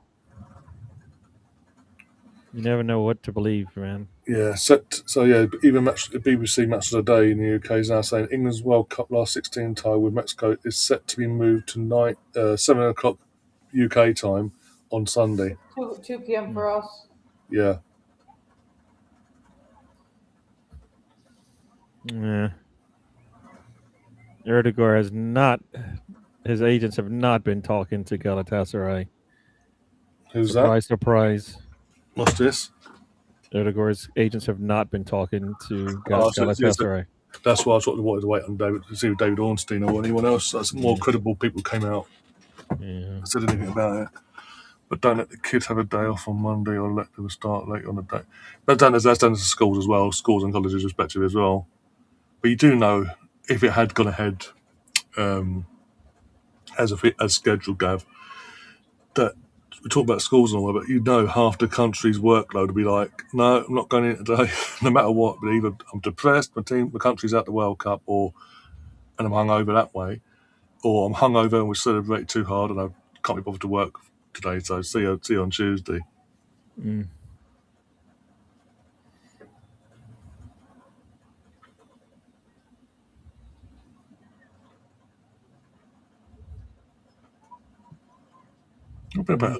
Not been the best of games, but it's not been a bad game either. This one, to be fair,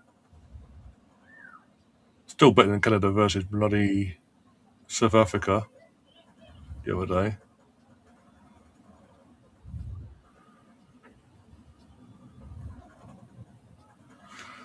But now, Gav, we don't have to worry about that because it's going to be, as I say, 7 p.m. kickoff our time on a Sunday instead. So the kids They're cancel. going to take back the whole pubs open till 5.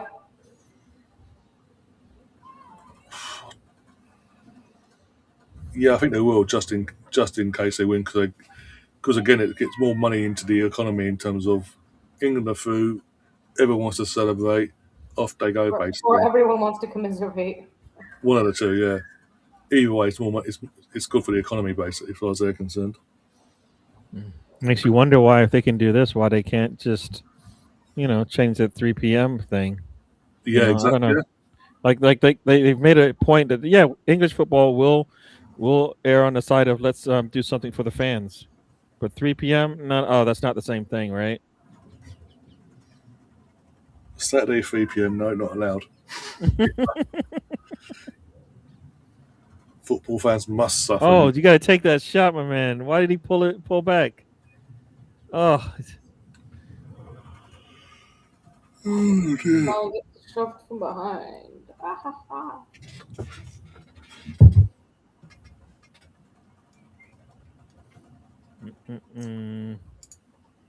Mo Salah has had 24 touches. So the winners in the next 2 matches: Cape Verde and Ghana. Cape Verde and Colombia. I'd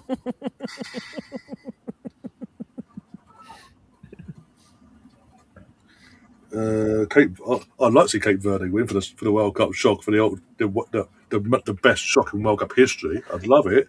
Can't see it, but I'd love it. Messi Colombia, hat trick and loses. Come on. That What would are be- the, how much money can you make on that? just a bit, yeah. That'd be weird. That'd be insane odds. That would. And he loses it in regulation. He doesn't even lose it in extra time or in penalties. He loses it in 90 minutes. Give me a second. Give me a second. All right. Player goals. Player goals in the 90. Give me the goals. Goal scorer in the 90. A Messi hat trick. Nope. Give me regulation time. So has there been word on where Salah's going to go? No. You think he's going to stay? On FanDuel, you can't combine Cape Verde winning in 90 plus a Messi hat trick. That is, you know why? Because they don't want to pay that. They know better. They don't want to even take the chance that it would hit, because somebody would go crazy and put down like $100,000 on it or something. All right, so I found something that would be same odds as Cape Verde winning in the 90 plus the Messi hat trick. $10 would win you $2,197.27. Mm-hmm.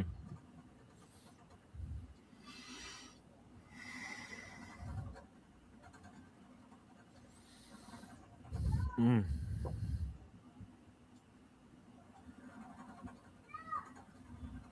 I mean, other than changing the time of the England game, if they still wanted to keep it at its original kickoff time, they would have to change locations, which they aren't going to do, because then they would have to refund all of the people that bought tickets.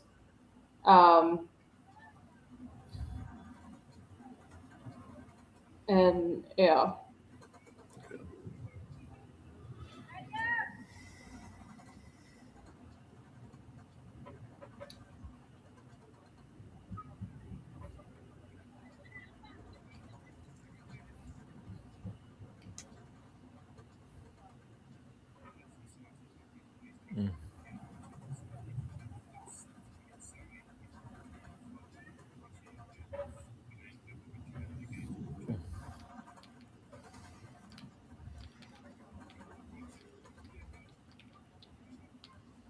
Oh dear.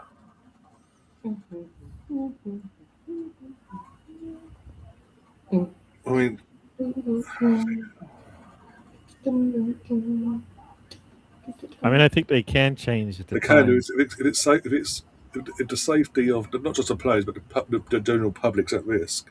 they can, based on that. Yeah. I mean, I don't. It's not the teams that are deciding this, right? It's No, it's a it's a governing couple body of as well. people in suits and ties that are like, you know what? Infantino.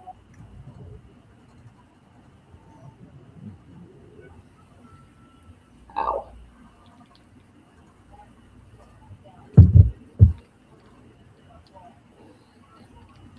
Got a question for you, Gary, from Charles.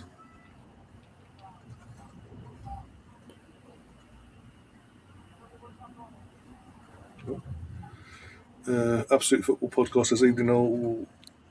I'm not gonna. I'm not going to. I don't think Berter's academy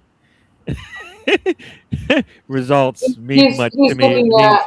I don't, I think the only way that he would be looking at academy players is if there is someone out there that is of Max Dowman-esque, but then that player would probably already be like having come out with the senior team. yeah. I don't think Berta's making. People are evaluating Berta on the manga deal because we have no control of that. We didn't have any control on any of the academy players that left, right? No. So I kind of feel like, you know what? Nah. I mean, I think being able to sell players and bring in players, what he did, he brought in 8 players, 250 last. Is he going to do 250 again? That would be a stretch, I think. So, it sounds like only 5 players are going to come in. That probably sounds about right. That would mean you're turning over half the squad in a year, right? You bring in 5, that's half the squad. And we definitely had more than 13 players, right, in our squad going into last season, right, at the end of the time that played for us. So, No, it's the general public of those that are going to the game. It's an open air stadium. weather-wise. And yeah, the lightning strikes a stadium, people get hurt. Then it's 50. Yeah. That's what was it? And then you would have just the massive delay. You would go 15 minutes. We saw in the group stage. We knew you were covering the game when half time came along. Yeah, the France game. I mean, that was ended up being a 60-minute halftime essentially. Yeah, it's like 30 minutes. I think it's 15 or 30 minutes after the last strike within whatever a 5-mile radius of the stadium. So, and if it's moving towards the stadium, then forget about it. You know what I mean? Yeah. So, hence why they turn the fans when there's that area that happens to get out the stand into the concourse area. Yeah. But talking of strikes, advert breaks. Only you bring this up. You know that, right? You're the one that even talks about it. Me and Catherine are like, I'm from the future. I can tell you it's happening.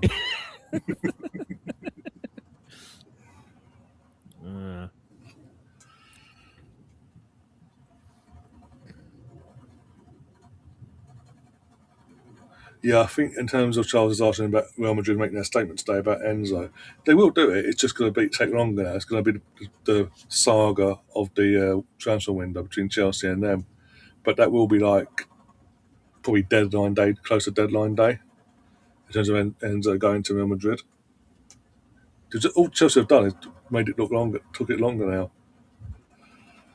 Especially after all roads to Bruno G's blocked after Spurs tonight.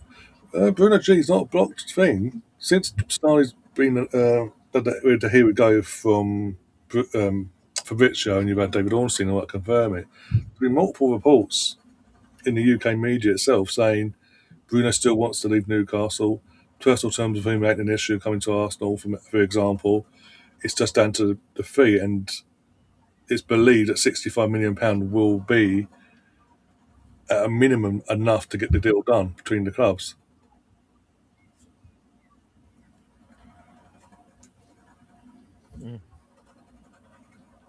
I would have rather moved to Mexico City. Well, they can't move it from Mexico to the US in talk terms. So their compromise is just to move it slightly earlier by a few hours. It will be. It's going to be hot anyway. And again, whatever the weather, No pun intended there. But whatever the weather, the Mexico squad will be used to that weather anyway. We've got a disadvantage no matter what because they're used to that climate. So we've just got to suck it up, basically. This is what I'm saying. Now we've qualified, get ourselves over to Mexico ASAP. I think it works. I don't think that works though. I feel like you go there sooner. You think you're getting acclimated, but you're just getting wearing yourself out. So I think it can go both ways. I understand like getting acclimated and all that stuff, but sometimes I just feel like you know what, you maybe get even more tired from it. So I know it's supposed to work. You get there early and you get acclimated, but I think for 60 minutes of football, you know what, 5 substitutions. I don't know. I feel like you know because I think the U.S. supposedly if they have to play Mexico would not, or is it Tuchel said they would just show up, you know, the day of or the day before, get play and then get out of there. Hmm. So I don't know. I don't know. Mm-mm-mm.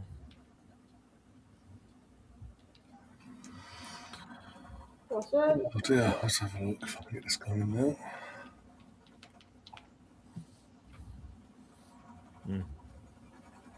Well, this game got boring.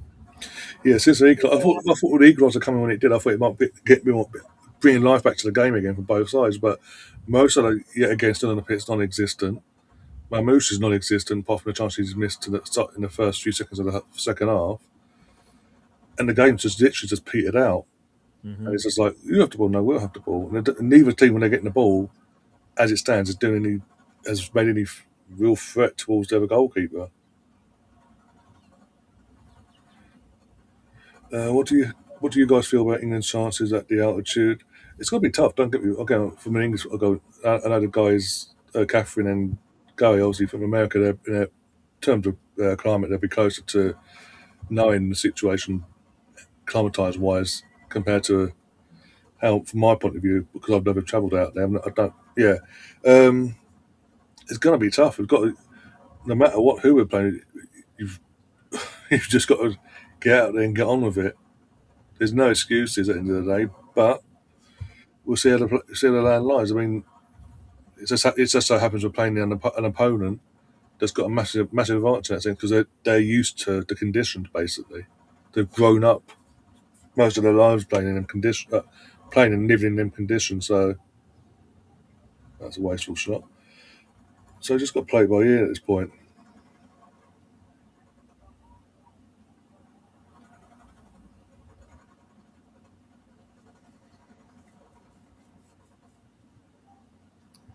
Apparently, Caroline wants to sign for Barcelona, but she has a release clause. Manchester City want um, what it's currently valued at, which is over $1 million. Barca can't pay that, so they're hoping to negotiate it to a lower fee. That could be interesting. So they have it. They have her marked as the Selma Periuelo replacement. So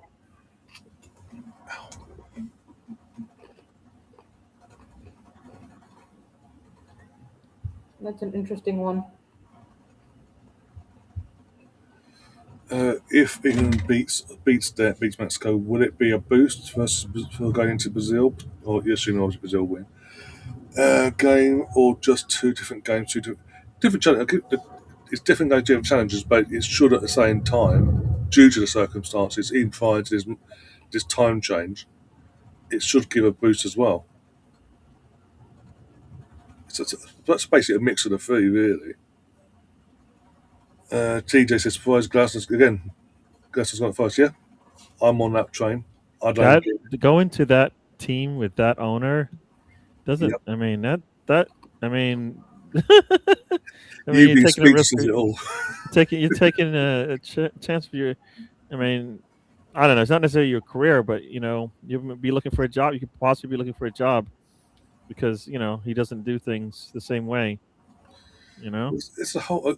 I know it's different roles. Obviously, it was head coach at Palace, where he's going to be manager at Forest in terms of the role side of things. But it's he's made such a stink in the last 12, just shy of 12 months, size, with the whole Eze being moved on, losing Mark Gay, and the club not being ambitious enough to bring in either similar level or upgrades to them players when they've both gone respectively. That you've gone, see you later, I'm out of here. I need bigger and better. And you've just ended up at a team that's got a Looney Tune of a fucking owner that could suck you at any moment. He just proved it. Yeah, because I think Nuno isn't a bad manager, right? I mean, he almost had West Ham back, stayed in the league, right? Yeah. You don't back him, and it's basically you're gonna you put bad stuff in, you get bad stuff out. You know what I mean? You get what you pay for, you get what you how you help your manager. You know, Mm. and I think that's what you get from him. So it's not. I mean, it's risky on with your career, but I just think he'll probably make it work because he's a good manager. But then things out of his control, right? They're not going to go out there and buy the best players, so you know, it'll be a while till they get there. Mm-hmm.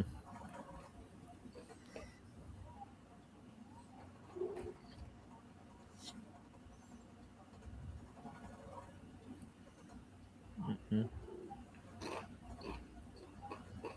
I don't want Enzo. No, neither do I.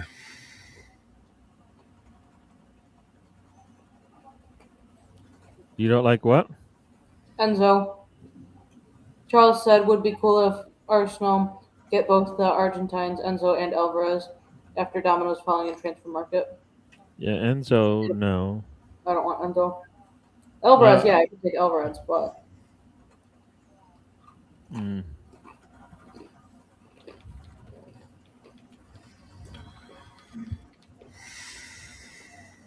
yeah. I mean, what is he? I mean, like, what has he done that What has Enzo done that you go, yeah, yeah, he's the right one for us. Mm. So I don't. Also, I don't want to play. I don't want to sign a player that's going to be literally 2 years into a contract and go, "Come get me, Real Madrid. Come get me." Or, for example, no. I need someone to be, no matter what, to be committed to the cause. Basically, Yeah. there we go.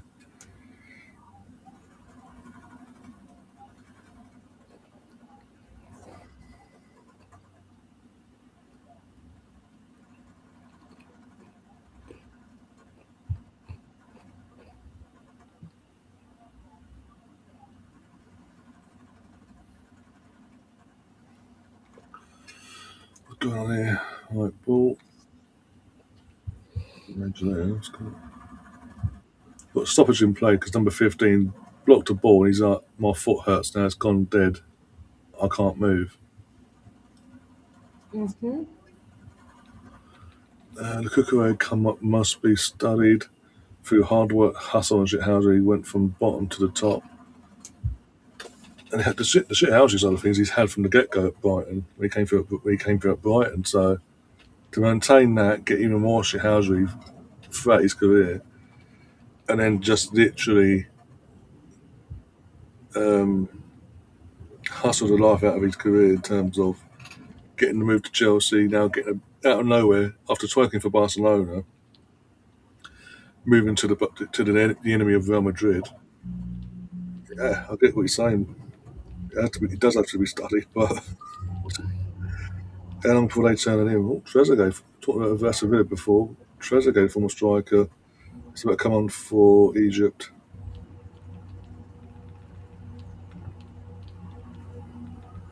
Trezeguet is on for Kaim Hafiz. Number 50. Oh, he just came in for the guy that was down. He could have just Yeah, said yeah. that.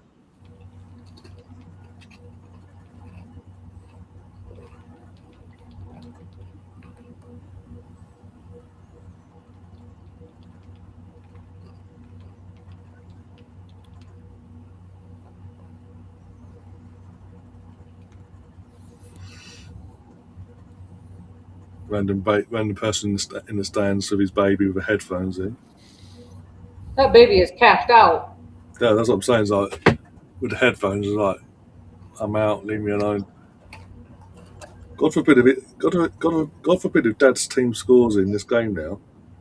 He's got to keep himself still, and everyone around him needs to watch themselves. Basically, not knock the baby.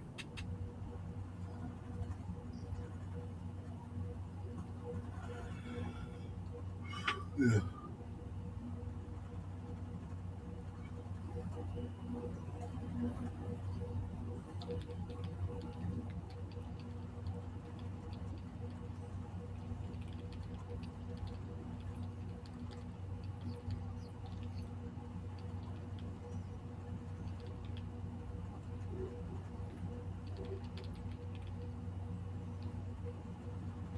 We're going to see another goal here from the set piece. Doesn't sound like it because Ryan hasn't made a comment. No, being cleared, but the ball's back up. Oh. Yeah. Oh, Oh. Keep the play stopped. Free kick to Egypt. Oh. Yeah, the Aussie defender. Right, like you roll once. That's all you're allowed to do. Roll once. Don't go going on a little fish fry there, and you're tumbling down the way. Yeah, to be fair though, the Aussie defender did capture this guy's hello, bang. And now he's like, I'm being sniped.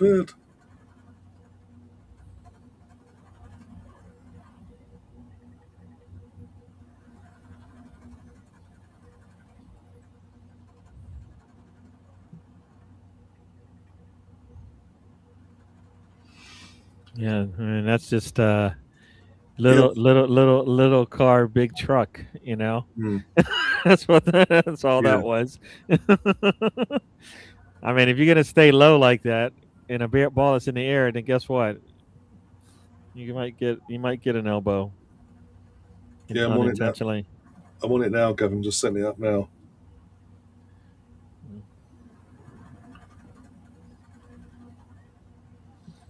I know it's 82nd minute, technically 85th minute, but it does look like we're going to go for another 30 minutes, guys and girls, and knees and men.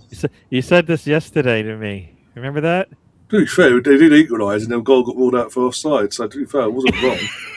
No, you were wrong. I was wrong in the end, but no, you were wrong.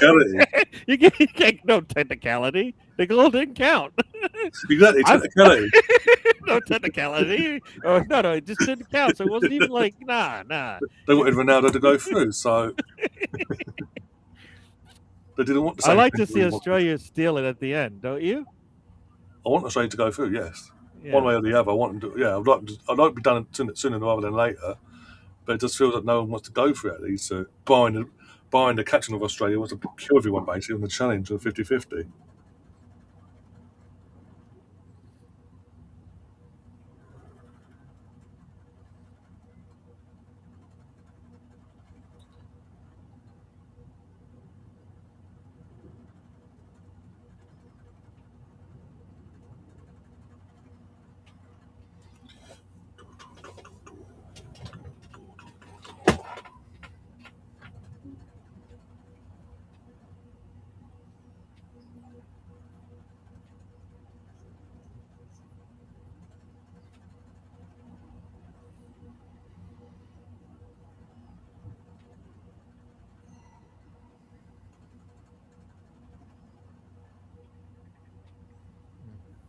Who do they face? Who are we on about now? Portugal and Spain. Portugal and Spain. Portugal played Spain.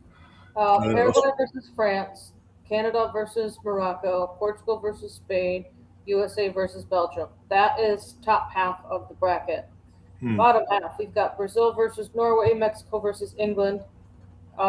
Winner of this game versus winner of Argentina versus Cape Verde.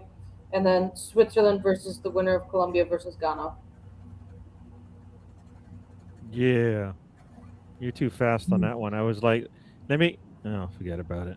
So winner of this, essentially, again. No. I wanted to say everything. You beat me to it. I was Took away his upset that you. glory. Yes. Oh, I'm sorry, Gary.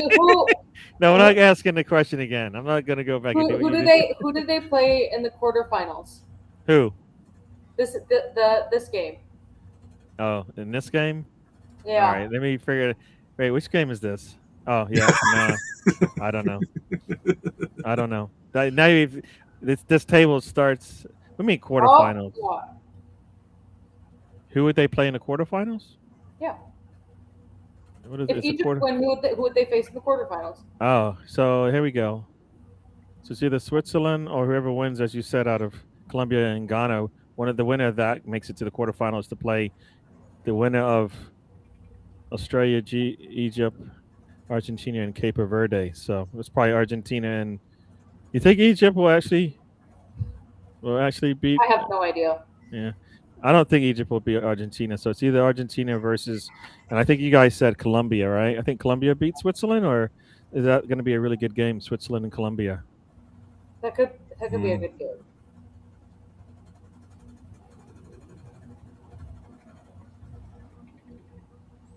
Oh, that header! If he puts that header in front of the goal, good thing's going to happen. Well, we got 5 minutes of regulation. Oh, look at that ball! A nice little ball there. Does he do anything with it? No. Corner, Australia. Oh my gosh! What? The thing about footballers these days, they just want to take that extra touch. Just let it go.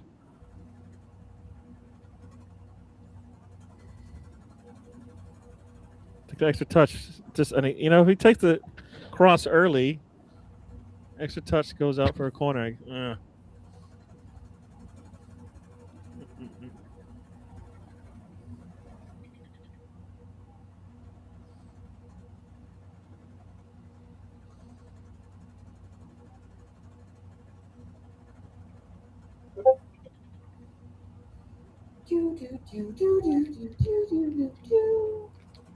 All in.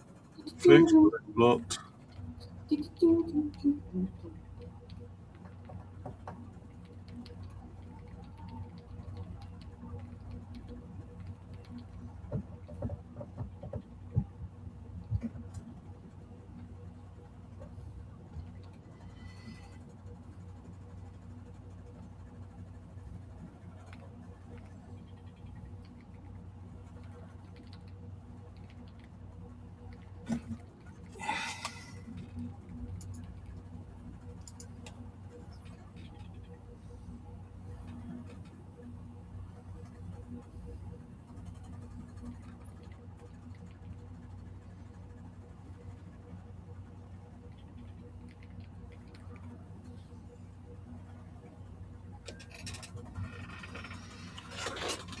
Oh dear.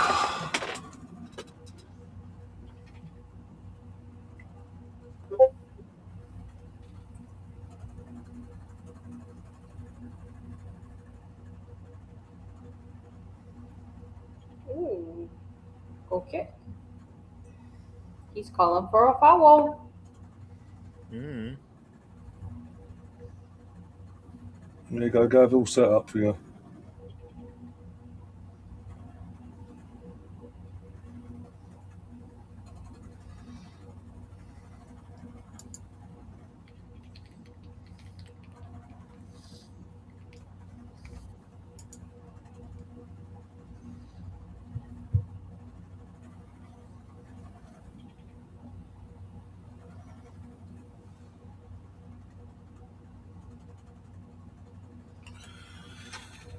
Oh dear.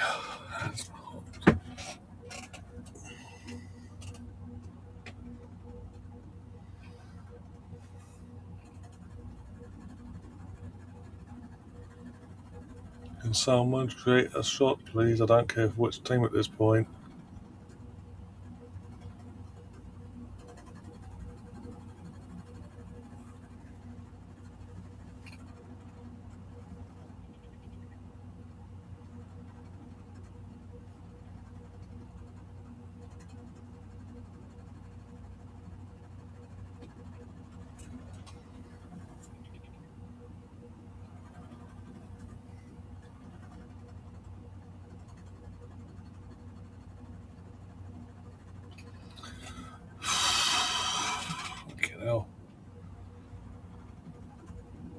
All over the top. Salah heads it up in the air and they're going to get a corner out of this. Yep.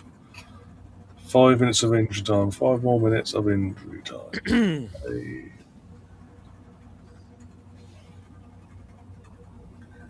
Can someone bloody score, please?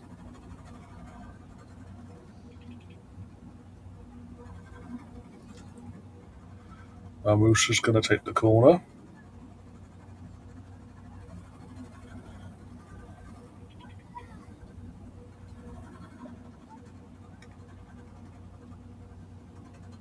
Goes short, takes a touch, ball in. Over the top, up, and Salah gets a touch that keeps it in play. Have a ball into the box. Yeah, casual ball in, gets up in the air. Oh, try to be. Yeah, whatever. TJ, behave yourself.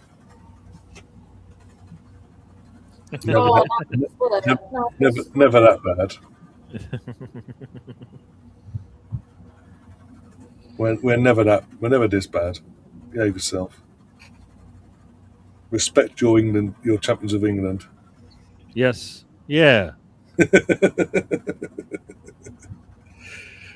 many people these days.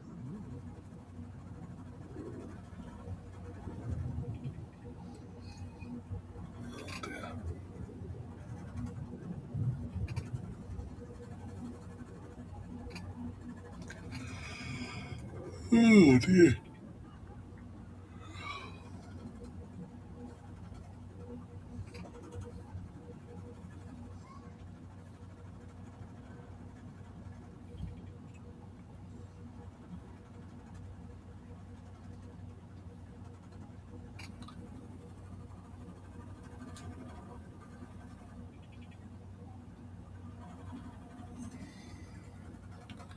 Looks like the Aussies are definitely setting for the one for the. Say that. Give one a corner.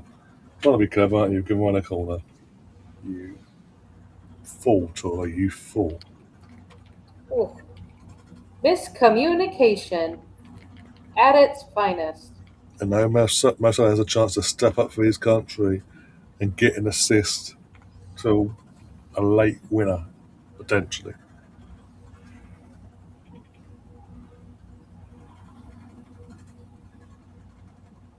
Is he going to go short or is he going to whip it in? Whips it in. Again, cleared. Not even cleared, just headed up in the air for the Aussies. Back at the Salah. Back. I think Salah his age has caught up to him. Yeah. Oh, what a save! I think this last season at Liverpool showed it. What a save! I mean, he needs some help, and you think Marmoush should have been the one to give him some help, right? Yeah. He's supposed to be so good, right? They aren't playing like Marmoush is playing out wide. He's not playing. Oh, see, and that's a Salah cross, right? So you just need somebody to finish it. But straight to goalkeeper from Salah. But yeah, what a save from the Aussie goalkeeper.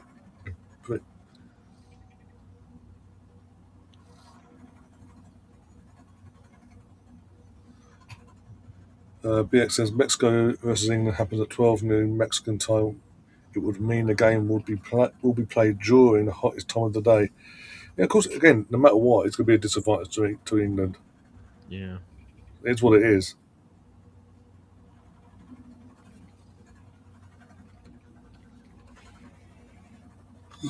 Yeah. Like I say, 12 noon is peak heat. It's when the heat's peaked for the day, and it starts setting in a couple of hours as well.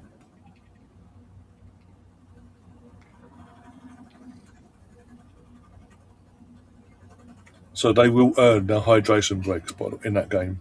Trust me. Yeah.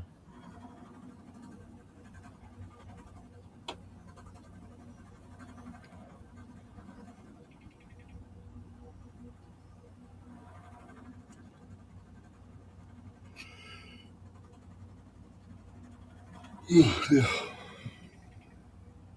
Don't go falling asleep now, Ryan. You still have one more game left today. I know. I'll have to go down and get my coffee for that one, I think.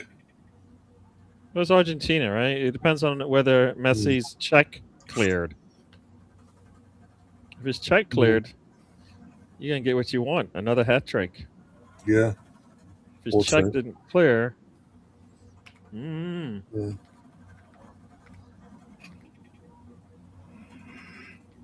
Oh, dear. This is the end of regulation. Is that it? Oh, my days. So, yeah, we are here. We're going for another half hour, guys. Egypt tried. At They did. least another half hour. Could be another 45 minutes from now. If it goes to pens.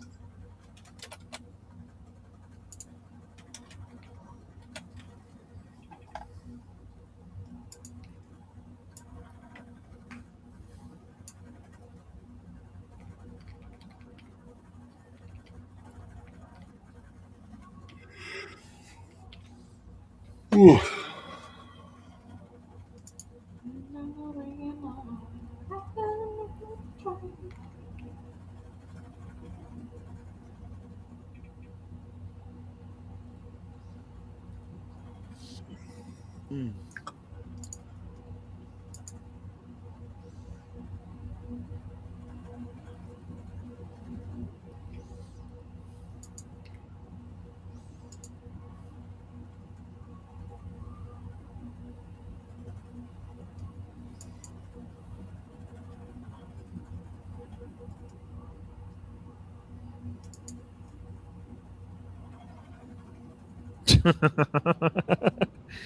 Yeah, Big Gunner, you are a funny man. Oh, dear. Yeah, so all you need is all the English players coming back, especially like those are the likes of like Kane and Rice, beat red. Yeah. Because we all know that Declan Rice doesn't know what sunscreen is. Yeah.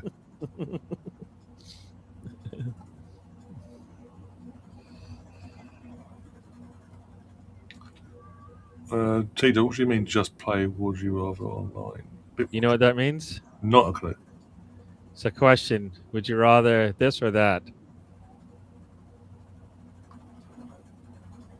And usually it's something raunchy, so I think that's what he means. Would you rather take a bath in a tub full of peanut butter or a tub full of jelly? Yeah, but that's a clean one. That's pretty clean. Yeah. Well, to be fair, guys, we're now fishing 9 o'clock in the UK, so watershed, you can knock yourselves out. Watershed. Well, I did swear earlier in the game, so that happened. Oh dear. Play Would You Rather? Oh, see, yeah. I'm completely right. What? Why? No, it's like what I say. Would you rather win the Champions League if that meant that team won 3 Premier Leagues in a row? No. So there you go. That's the easiest. That's the easiest one I've ever come across.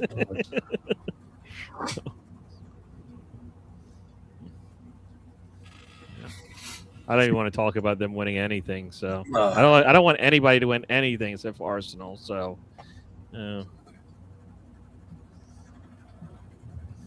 You think somebody's going to win it in 30? If anyone is going by the end of that second half, if anyone is going to be Egypt, but they're just one more cross like that from Salah. Somebody's going to, can that goalkeeper make that stop again? Yeah. That's the problem, though. Has Salah made those type of opportunities in the 90 minutes he played? I don't feel like he has, but No. Are you saying something there? I just said that it looked like Egypt was starting to turn the pressure up just a little bit more in the last 10 minutes of the game. Yeah. It's just a matter of now, can they keep that momentum going in, at least these first 7 minutes of the extra first half. Yeah. Right, I'm sorry, BX, but for this comment, I can't stand for that. You just made the list! How are you even? But hey, now, no, I think it could happen. Like, don't get me wrong, it's probably not going to happen. Do not But entertain it that could thought. happen. It could Do happen. not If Spurs entertain finish that 16th, thought.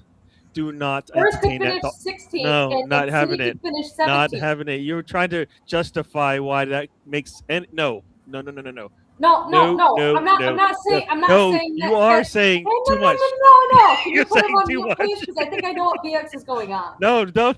No. BX is wrong. He should never have opened his mouth today. See, I think the only way that could happen is City get a No, see, this is where no. gets an 80-point deduction, which would Don't then put them in don't play 20th. football gods with Spurs us. would No. finish 19th, only because City had a point deduction.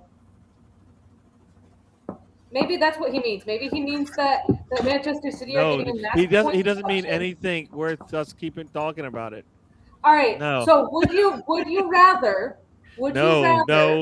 We're not playing that anymore. We had our chance, Spurs and Ryan shut it 17th down. again, but City finished 18th and are relegated due to a points deduction. Everything you've been saying, I've been would you rather purging it have out there of my be brain. no points deduction and no out. harm done for the FFP of City? No, I don't want anybody to get anything for any reason. Hypothetical or not. No, they get nothing and I like it. That's what I want. Just trying to nothing positive. No, BX, no. You're wrong. And Captain, you're wrong for even trying to back him.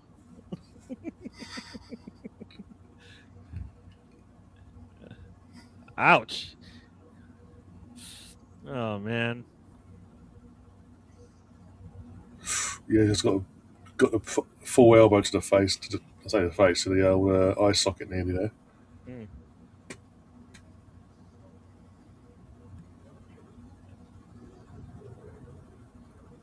Oh, the Egypt head coach has been booked. City's dynasty and dominance is over. They are about to look like United over the last 13 years. Like when someone asked who my top four of the season are going to be, I didn't have City. I could give you my top three. I just couldn't give you my top four. Yeah. Because I think a big part of it, though, is also going to be like, does City get any sort of points deduction? Or anything like that. You know the answer to that already. Why are you kidding yourself? You know the answer already. That they'll actually get. No, don't waste your optimism on that. If they don't win the league, that's as good as it gets for me. There's no way they're going to be kicked out of the league. No way. It's got to a point, Catherine, like just recently in terms of we're not going to say nothing to the end of the season. Yeah, I know. When end of season came, title was won, Champions League was out of the way. They had a 14-day period to do it. Nothing. We're still nothing. By the time this World Cup's done, they're going to have just under a month to then go, okay, this is what we've come to. They're not going to do that now. Come back at Christmas, guys. Christmas comes. Come back in Easter. It's the same repetitive BS every few months. So this is why I said when it came out recently, back in March, during the international break, we'll get our verdict come the end of the season. They don't want to do it now and interfere with the season. That's why I posted, I tweeted this and the other. I said I'll believe it when I see it because you've said this so many fucking times now. I don't believe it comes out your mouths.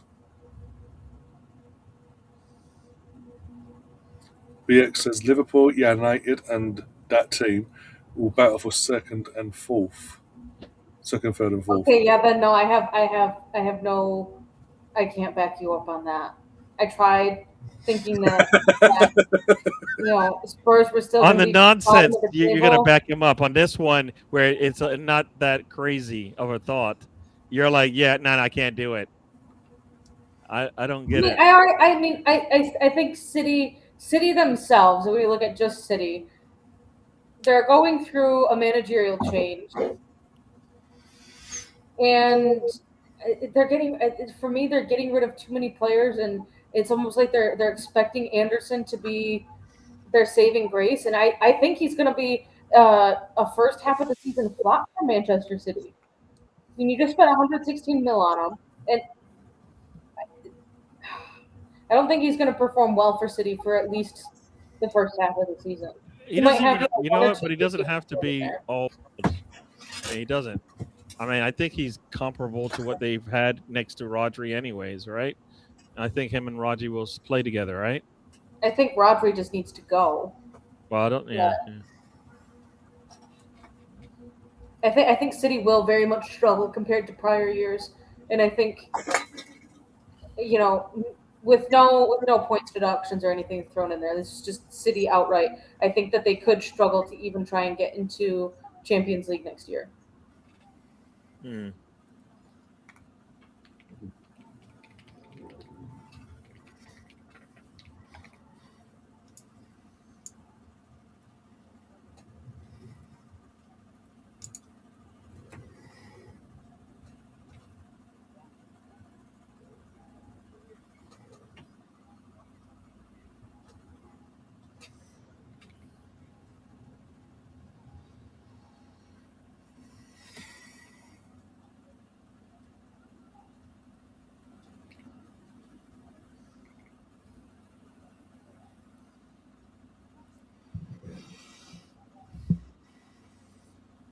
5 minutes in, has it even been like a ball in the final third?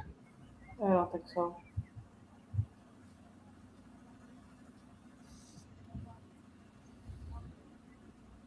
It's playing in the middle of the pitch. It's like they're scared to drive forward. Either team are scared to drive forward, and they're just playing for. I mean, they don't get beat on the counter, right? So, like in the last 5 minutes, somebody will go for it in an attempt, right?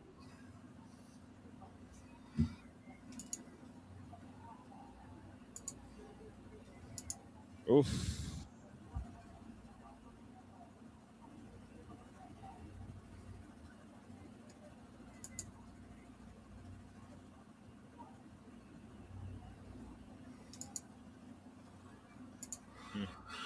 Phew.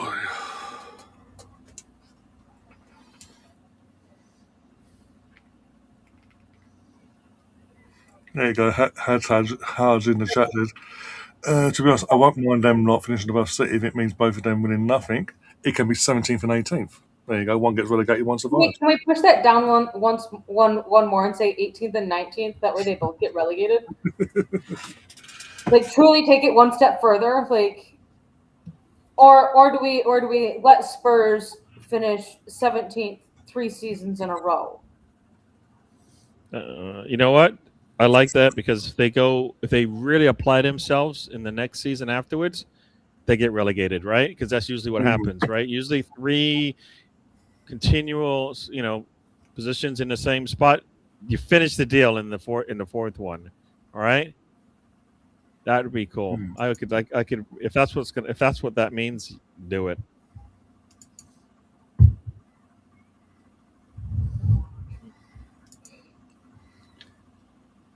Oh dear. Which mid-table team will overperform this season? Depends what it costs mid-table because from last season or in general. I don't know. To look at which teams are Right, in the mid. What team was in the mid? Yeah, you could say Brighton because obviously losing their players and all that as well. Yeah. Can't say Bournemouth again because of obviously what they did. Unless they he said mid-table, right? Yeah, this is what I'm saying. The only way Bournemouth, you could say Bournemouth overperform again next season is if they got top Chelsea. 5. Why can't we just say Chelsea? They're gonna. They won't. They get better than 10th, right? They can get 9th. No, does that not overperform what they did in the previous season? It's an improvement. I won't say it's There you no.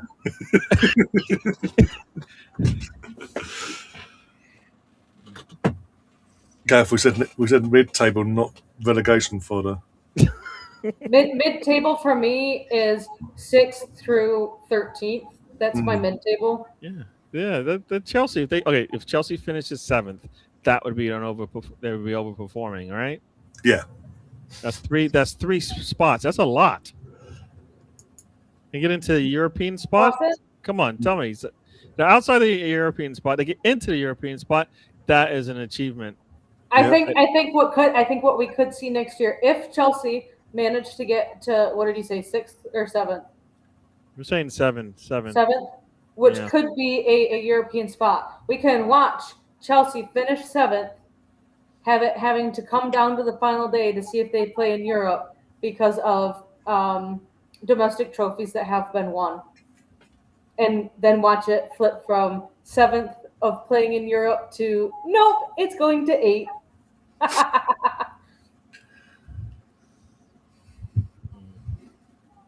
I think Chelsea would be extremely screwed over if they went 2 seasons in a row without playing in Europe financially. But we're here for that now. Yep. Oh, yeah, definitely. Even Gav's here for it. I will say the West Ham New Balance kit is a very clean looking kit. Yeah, And I can't be upset about it. Mm.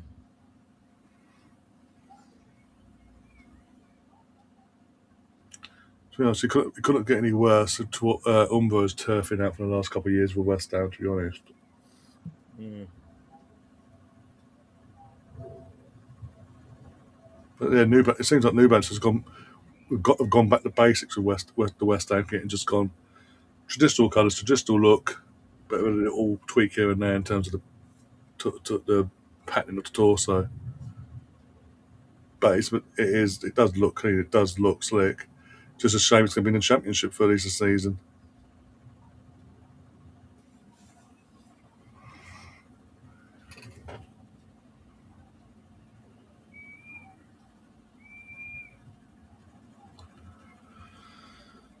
Ten minutes gone in this extra time and no one's had a sniff yet. Let's see what it says here for stats. He did have one shot. Egypt got a shot. It has been 4 touches in the opposition box in 10 minutes. So everybody's, they're trying to score. Not. Here we go, driving forward, pass back, edge of the box, pass in, and it's too heavy, and Salah can't get to it. Mm.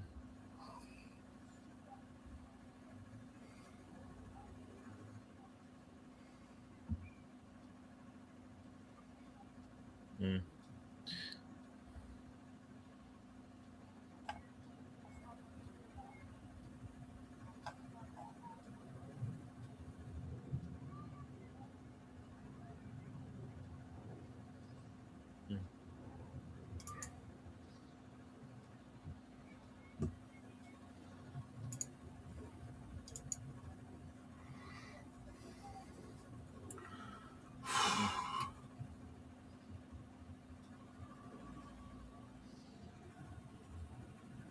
€20 million for Trossard. Good. Okay. Thumbs up, thumbs down. I'll take it. It means if we get 20 mil to get rid of him, yeah. For what he can provide to a team, at least 25. Come on.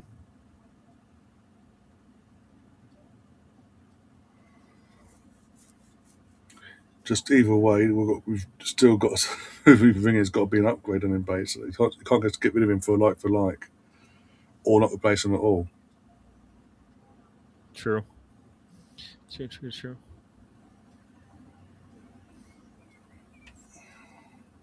That shot did not test the goalkeeper at all. Also, Had says in the chat, we need Spurs in the league for our annual 6 points. We could do a season or 2 without him by the looks of it. Everyone else is bending their knee all of a sudden, so we find our 6 points from Czech. If Spurs were to go down, we just get our 6 points from Stamford Bridge instead, for example. Somebody's got to take the mantle, right? Yeah, exactly. Yeah. Can't be West Ham, they're not in the league, so the next best thing is Chelsea. There you go. See, and they would be happy to do that for us, right? Oh yeah, 100%. What a great you could. Yeah. Oh my gosh. Yes. This is one of those like when you're playing table football or whatever it's called, and the table's at an angle towards the middle of the pitch. So like you're trying to knock the ball up and it just keeps falling right back down. This is what it looks like. That ball does not want to stay on the outside on the goal side. It just keeps going right back to the middle. Over a Chelsea, which Chelsea signing? The one from the NWSL that like as Tim Stillman had put out there, like you nowadays rarely do you ever get a signing that happens with like absolutely no rumors being associated with that player in that club. What player? They signed someone from the North Carolina Courage. Oh. But yeah, we've signed Georgia Stanley. We're on the verge of signing other like Cersei and others. Oh no, you can't forget. I mean, she to be was our next biggest blank. But I'm saying to be announced. Obviously, that's a Cersei and others that we've been heavily linked with, and as I say, and others to actually physically buy. And we were crying because Chelsea signed someone that we weren't even linked with. Okay, but to be honest, I don't even See, recognise. it's weird. Like my Twitter feed is so messed up. Like it's weird because a lot of what I'm also getting is the whole guests arriving to the rumored Taylor Swift and Travis Kelce wedding at the Garden, or rumored to these people were leaving the rumored to be rehearsal dinner for Travis and Taylor. Oh God, it's gonna rain here soon. It's actually gonna storm. Can you tell? It's getting darker here. No, it's been hot here. I went out for lunch today, and it's not clear blue skies. It's one of those like hazy skies. It's blue, but it's hazy. So that's just because it's hot. It's hot. You can cook an egg on a car. It's so hot. It's at 103 degrees on the outside of the car.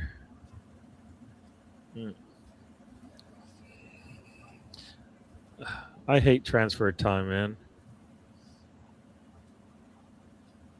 Nothing else. Well, look, good thing there is football. Can't wait till Coventry beat you on the opening. Yeah. Everybody wants to see that. It's 98 degrees down south from here.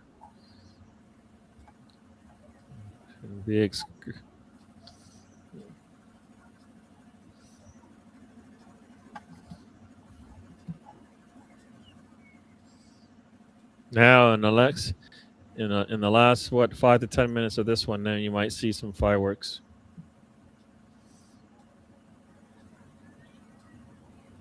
I'm expected thunderstorms here in like the next 2 minutes. Mm-hmm. So are you gonna have to like go offline for like 30 minutes until the No. the lightning? It's only thunderstorms. Oh, it's only thunderstorms. Oh. And I'm inside, so I'm protected from any lightning. It's just gonna be really dark, and I'm not gonna turn on a light, even though I could. Mm-mm.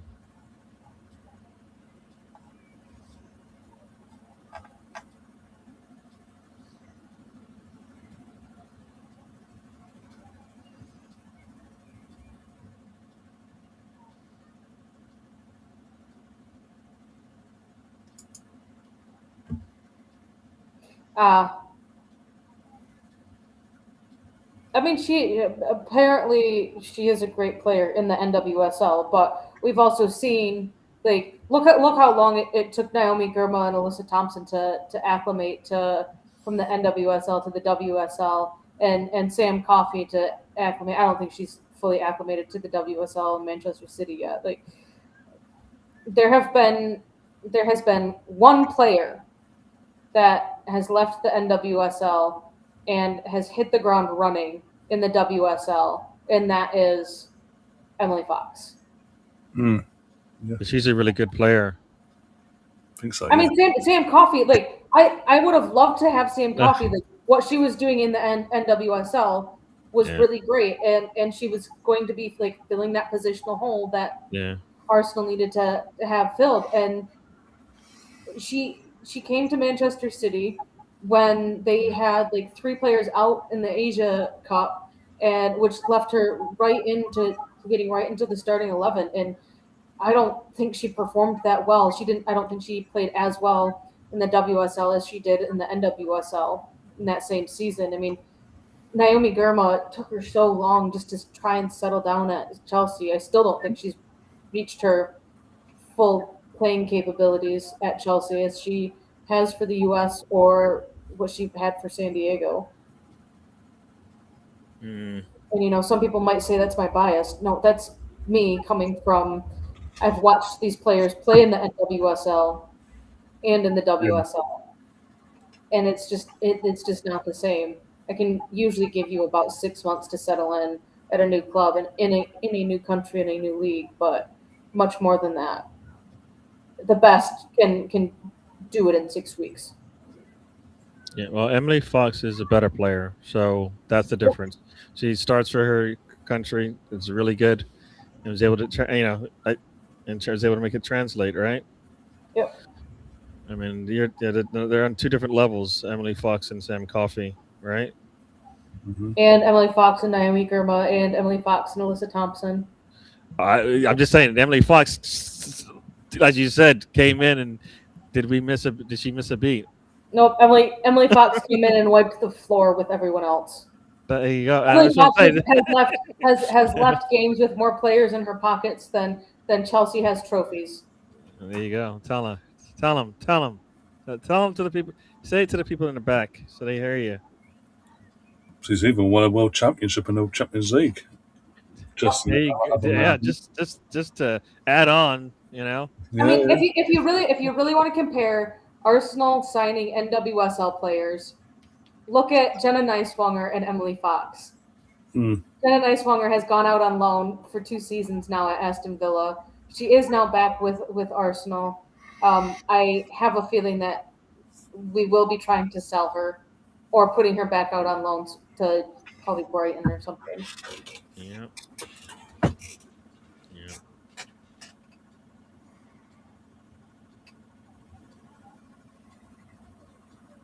Oh, Yeah. Emily Fox just needs to, Also, continue. sorry, I will say this. Gav goes earlier on. I will not. I'm not going to rise to your absolute bullshit. I'm bigger than that. That was at 21:17 and 44 seconds. At 21:19 and 30 seconds, just shy of 2 minutes later. Can't wait for Coventry to beat you on opening night. You can't help yourself, Gav, can you? Can't help yourself. Worry about Fulham, my friend, on opening night for yourselves on Monday night under the lights. With your 17-year-old defender from Hearts.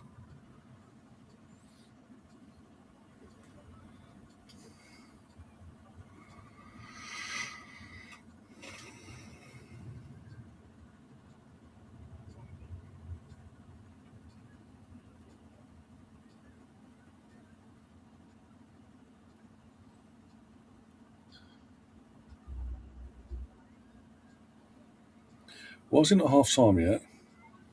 it is. It is. We're at the second. We got 10 minutes left in this thing, man. I was going to say, Ryan, you never stopped the clock. It's at 109, almost 110.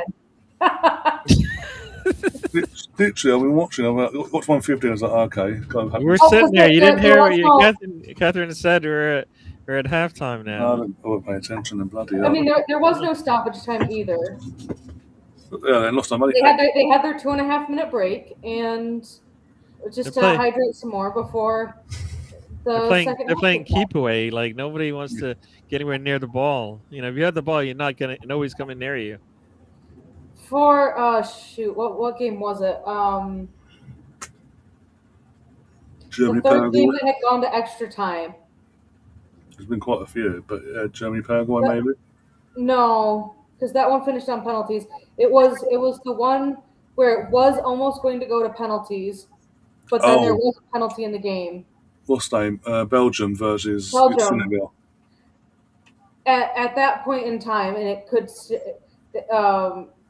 if a game was going to extra time, then it was at a 100% success rate of going to penalties. But then Belgium got that late penalty to give them the lead. Salah, who's that? I don't know. Shot, blocked, headed up, cleared out for a corner. Oh, dear.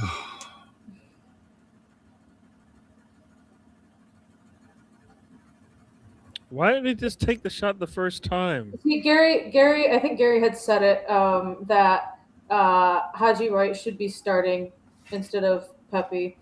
Did you say that, Gary? I haven't said that, but I Or is think a lot of people. I know a lot of people don't Spencer? like Pepe for multiple reasons, but I you know I like I said I don't think the strike is the question. The question is Pulisic.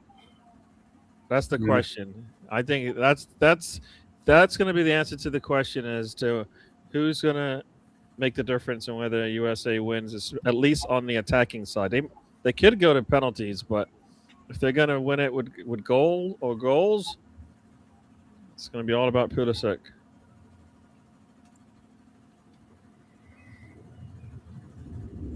Foxy is the best right back in the world. I can't believe people try to compare her to Bronze in our Champions League winning season.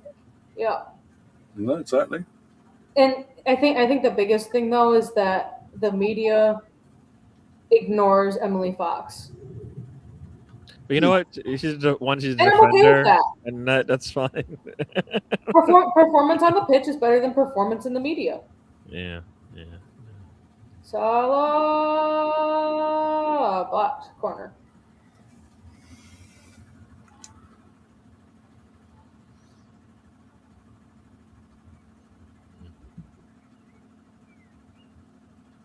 Oh, why didn't he take it early with that right foot? Would have liked to see him take that early with the right foot. The corner was no better, trust me. Put up on his right foot. If he lets it fly, I think the goalkeeper is going to at least cough it back to him. Yeah.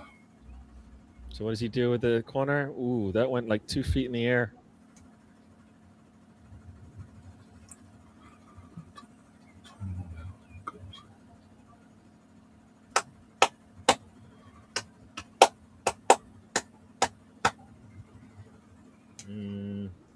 Get a little air in that, man. Cross into the box. You need a little bit more air. Oh, why are you slowing down? Oh, jeez. Australia is not trying to score. No, they're playing for pens.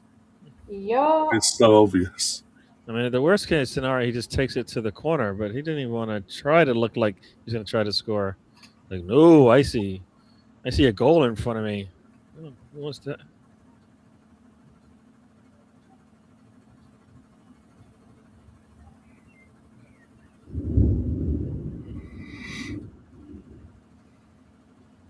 Oh, no corner.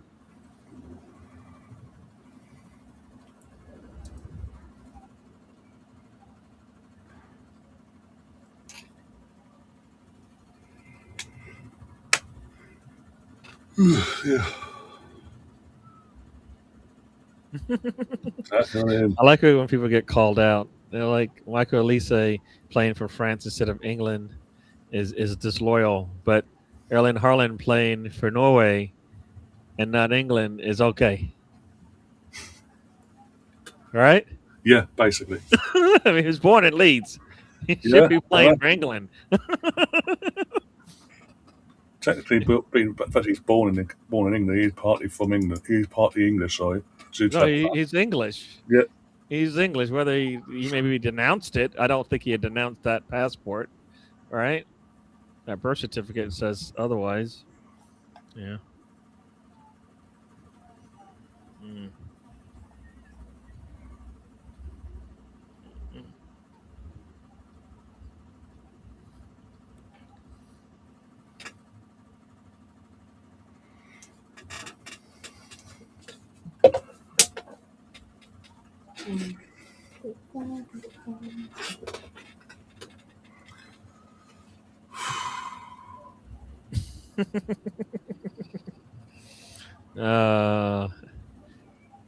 Twitter is great. Somebody says something stupid, and then people say, "Look, this is how stupid you are."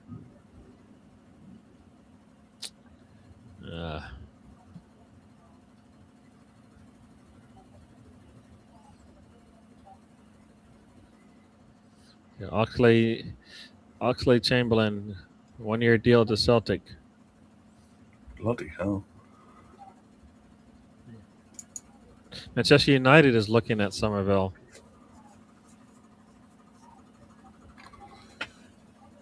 Australia, player gets taken out outside the box. Referee says free kick. That should be a yellow as well.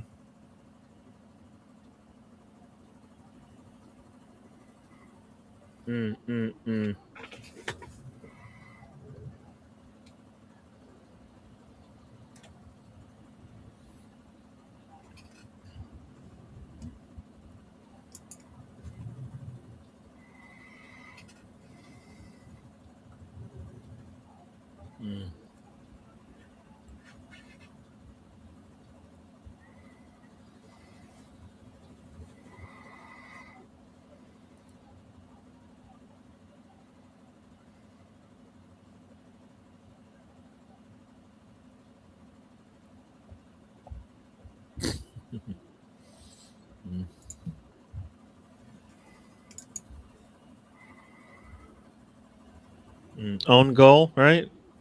Yeah. Own goal here, and because own goal's already scored according to FootMob. So Yeah. right, Australia could do with 2 own goals. Arsenal loves to own goals. They always are. Oh, I couldn't get it past the line. I'm thrown to the box though. Throw in. Okay. So they get a free kick with a counter now. All right, here's a question, Catherine. What do you know of Wait, what? Cavan Sullivan? The 16-year-old? Yeah. I don't watch the MLS, so I don't know much about him other than being the We've got youngest ever MLS player to make a debut and score a goal. we've got a tactical sub here. No. Aussie goalkeeper's coming off. Number Ooh. 18, he's coming off. They're preparing for penalties. They're literally not even hiding it now. Beach is off. The Aussie goalkeeper has kept him in the game at this point.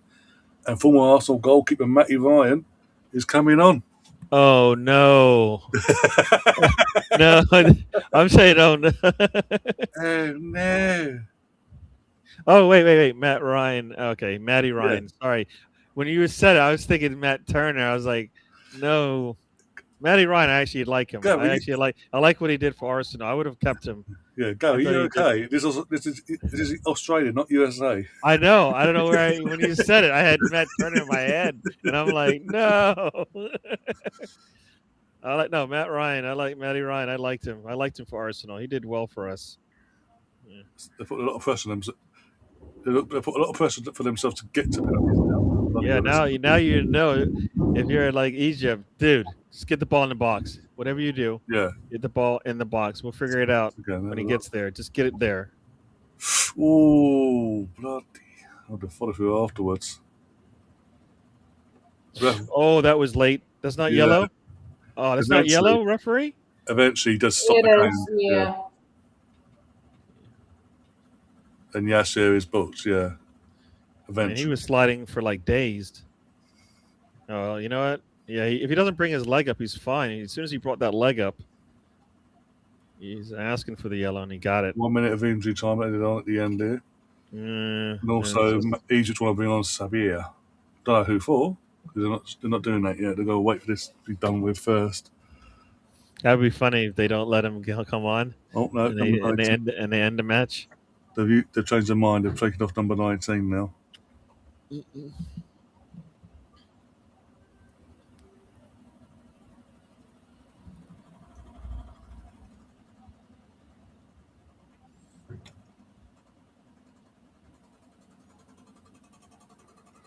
Well, we'll see about that, won't we? In a couple of hours' time. That one.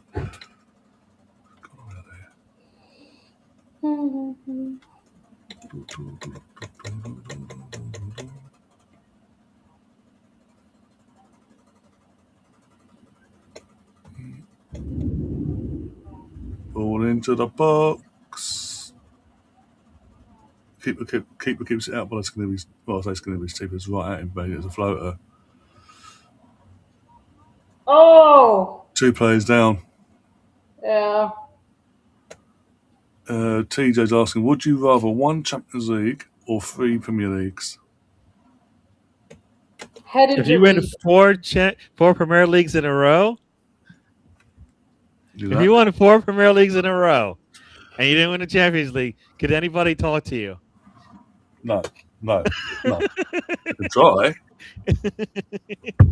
I don't think I could hear anybody if my team won 4 league championships in a row. Fresh air. I don't care what they say about the Champions League. I mean, you win both ways. One, you shut them up about completing football and all that crap. And the other one, you shut them up because guess what? We're dominating. Huh? Because we're dominating. There you go. They said that wouldn't happen, right? As the ref blowed the whistle. He's not even getting. He's obviously tricking the players. He's going, you know what? Enough's enough. You're going at penalties, lads. Yeah, I mean. So, Matty Ryan, there's no pressure on you, mate. You've come on for penalties for this specific reason. No pressure.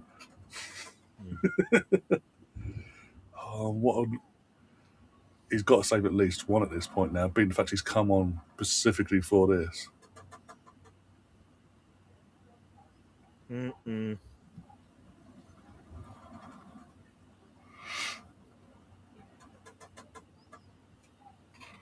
So on that, we're going to go like that. So the scores to that. Do a bit of that.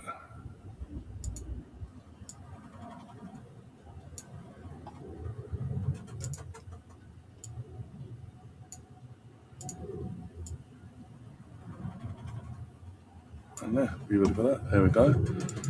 Scoreboard is ready for the penalty shootout. What's needed. There we go. So, guys in the chat who was watching still, give us your predictions for the penalty shootout now. Who do you think's gonna? Australia to advance. Yeah, exactly. Isn't that what everybody wants? They want chaos. Yeah, chaos would be Australia winning. That's what we want. Put your questioning us there. I was like, what? Oh, no question. Okay, we're not question. Just like I want chaos. Yeah, I love chaos.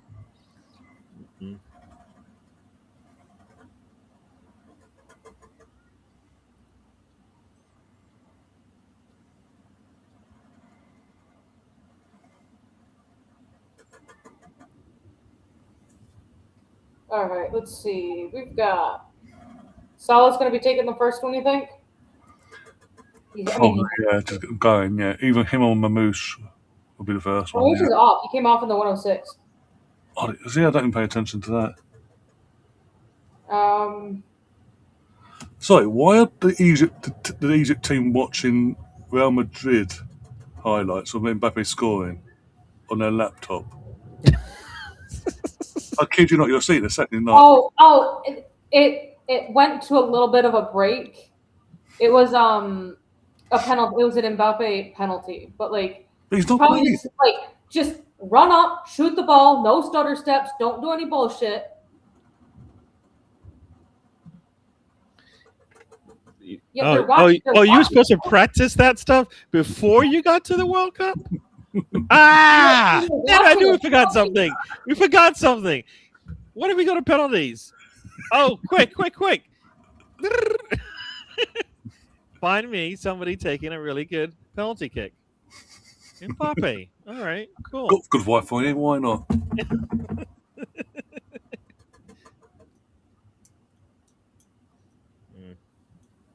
I don't want Salah's last kick to be, Rosette, but, just saying. But if it happens.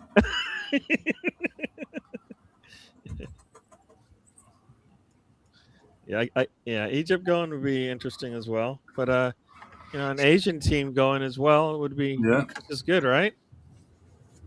Either team goes, you got a continent of players that get to go play one more round. So that typically wouldn't. You know, everybody thought Japan and South Korea might have been in this situation. Nobody, right? So But Egypt won a toss there. And so it's picked, I think, from what I'm seeing, Sellers opted to go first, so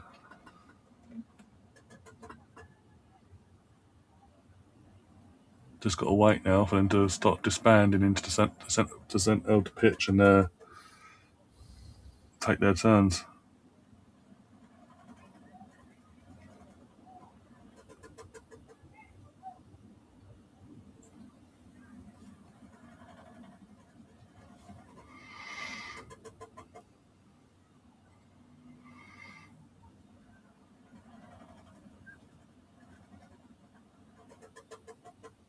He lines off towards the goal.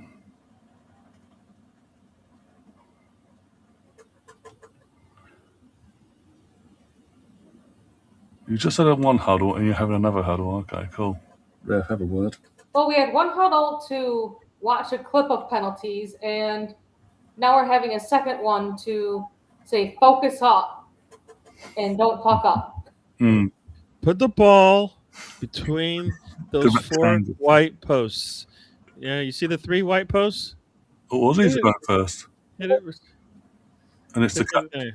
it's Australia taking first. It's number 19. The guy that said the armband all night, but obviously Matt Ryan's on, so he took the armband instead now. He's stepping up first. Number 19 is the center back. Yep. And he even looks like a centre back. That says a lot. So this Looks could be going Rose Z. Just saying. I think he'll make it. I hope he does, but I'm just saying, don't be shocked if it does go into the Gabriel-esque Rose Zs, if you will. What about those like funniest clips? The ball comes off the post, hits the goalkeeper, and rolls in. Then that could happen, maybe.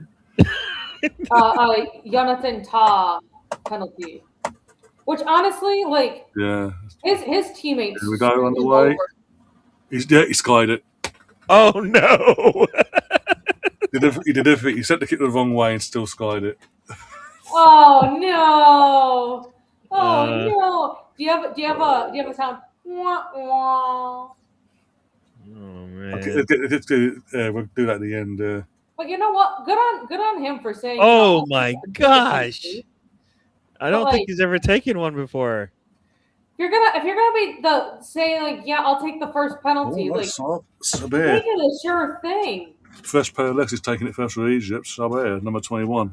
That's what you're supposed to do, right? Let's get the first one and then worry about the next ones. So in that case, Mo's going to take last and go, it's all about me. 21 is the player that just came on the pitch. Yeah. For number 19.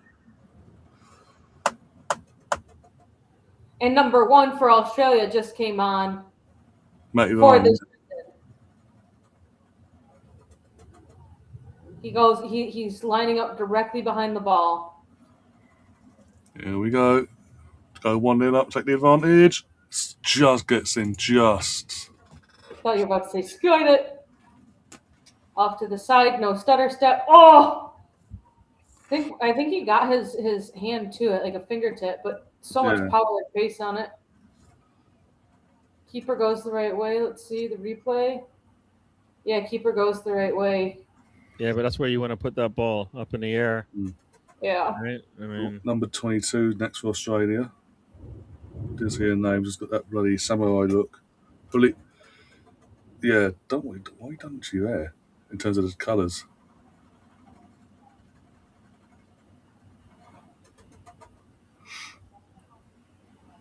Right, to get yourself back in this and not bad out just yet. Good pen, 1-1. Surfer Bro. Cool, calm, and collected. I was going to say, he has like absolutely no reaction, but he turns around, takes 3 steps, and starts cheering. Yeah. Number 5 for Egypt. So, yeah, Mo's going to make it all about him, basically, potentially, if it goes that way. I mean, I think Salah needs to be the third one. Like, you would be putting the pressure on Australia to if Australia make the third, you'd be putting the penalty back onto them to convert number 4. Here we go. They show us. That'd be fantastic.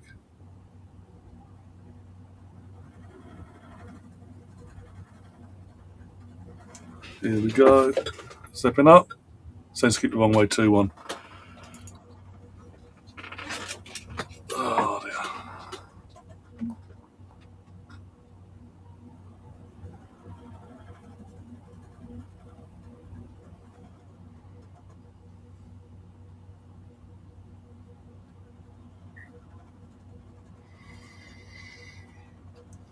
Who's next for Australia? Number 11.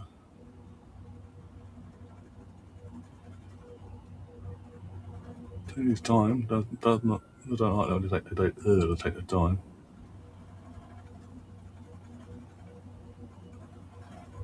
Mabel.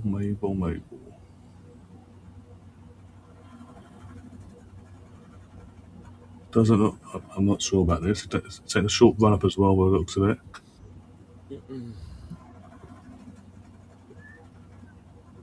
Yeah, nice pen. 2-set.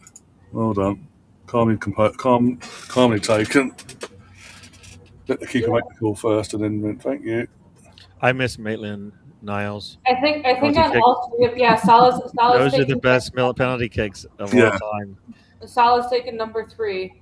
The keeper the Egyptian keeper has actually gone the wrong way all 3 times. It's just that Australia set up their wrong person to take the first He one. keeps going to the right for every one of them. I guess he's straight, but that one's a little shorter. He went a little short on that one. Maybe he's gonna just not move. Mohamed Salah. All right, Ryan, you and I should not react to the Mo Salah one and let Gary be the one to react to it first. Okay.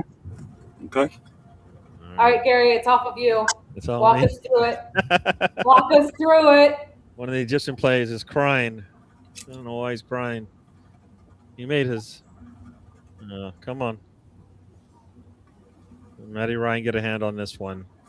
I don't know. I don't think he's going to be able to. This is Salah's like, no way, man. Let's see. Is that Mom? That's Mom in the stands. There he goes. Breathes. Runs around. Takes it right down the middle. a little Panenka.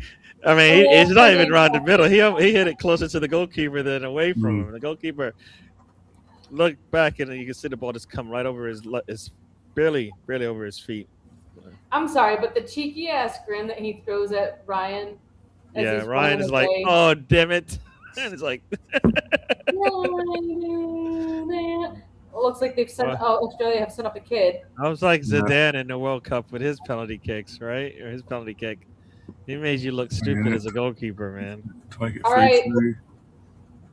Ryan says off the crossbar. Oh, it could be over. It could be over. Just need to get one out of the next 2, and it's over. Keeper goes the right way, but keeper dives. Kid shoots it a little bit too high. Egypt must make this last one, and then it's game over. Not made a single save, and they're going to go through. Not fair. It's not fair. He took my ball. It's not fair. Moose should be up, right? Or is he last? Oh, no, I've got number 4 for Egypt stepping up. Can we not have a Paraguay revisited, please? That's just end. Oh, that would be crazy, right? They missed the next 2. We don't want to be over yet. Boom.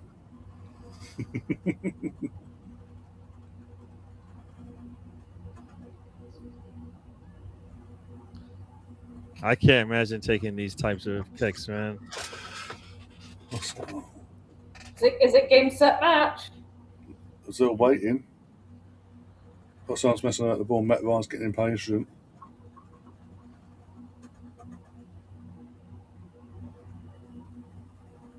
Ref blows. They're just waiting now. Here we go. To see Egypt through to the next round. Done. Egypt win the game on penalties, knocking out Australia. Game over, Oh, he and should get a yellow card for that. He took off his shirt in celebration. yeah, basically the gamble that Australia didn't pay off in terms of bringing Matt Ryan on for their number one goalie, and yeah, Australia then it's not his fault. No one's fault. It's just bad luck in the end. The first pen went over into row Z. The other one was just Off the lifted too crossbar. high, just a little bit, an inch lower. That would have been in. But no, Egypt's hooker by crook got through in on the pens. The quality of their players compared to Australia shone through in the end. Mm-hmm. Yet again, Australia can't win a fucking knockout game. What's the point of you qualifying Australia if you're not going to fucking get out of the fucking knockout Oh, game? Ryan's upset. All right, we'll see you back in an hour, Ryan. Yeah, that's all I'm Yeah. going to say. Literally, I'm going to tap out now, guys. Go and get myself a freshen up, drink and all that, cool my body down. Yeah, Be I'll back try in to an make it back. We'll see what I'm. Yeah. Well, thanks for having me on, Ryan. Catherine, it's been a pleasure. Everybody in the chat. Bye, Gary. Enjoy. Yeah. Cheers. But yeah, we'll see you in an hour, just under an hour's time, guys, for Argentina versus Cape Verde, or however you pronounce it. And yeah, see if Messi can continue his turn up to this World Cup. Well, he's on the bench, so. Or do we witness the ultimate World Cup shock? One or the other will happen. Join us soon, and we'll see us until next time. Hit the like button, subscribe, and all that. Thanks to Catherine, thanks to Gary, thanks to all you guys in the chat, and we'll see you soon. Come on, England.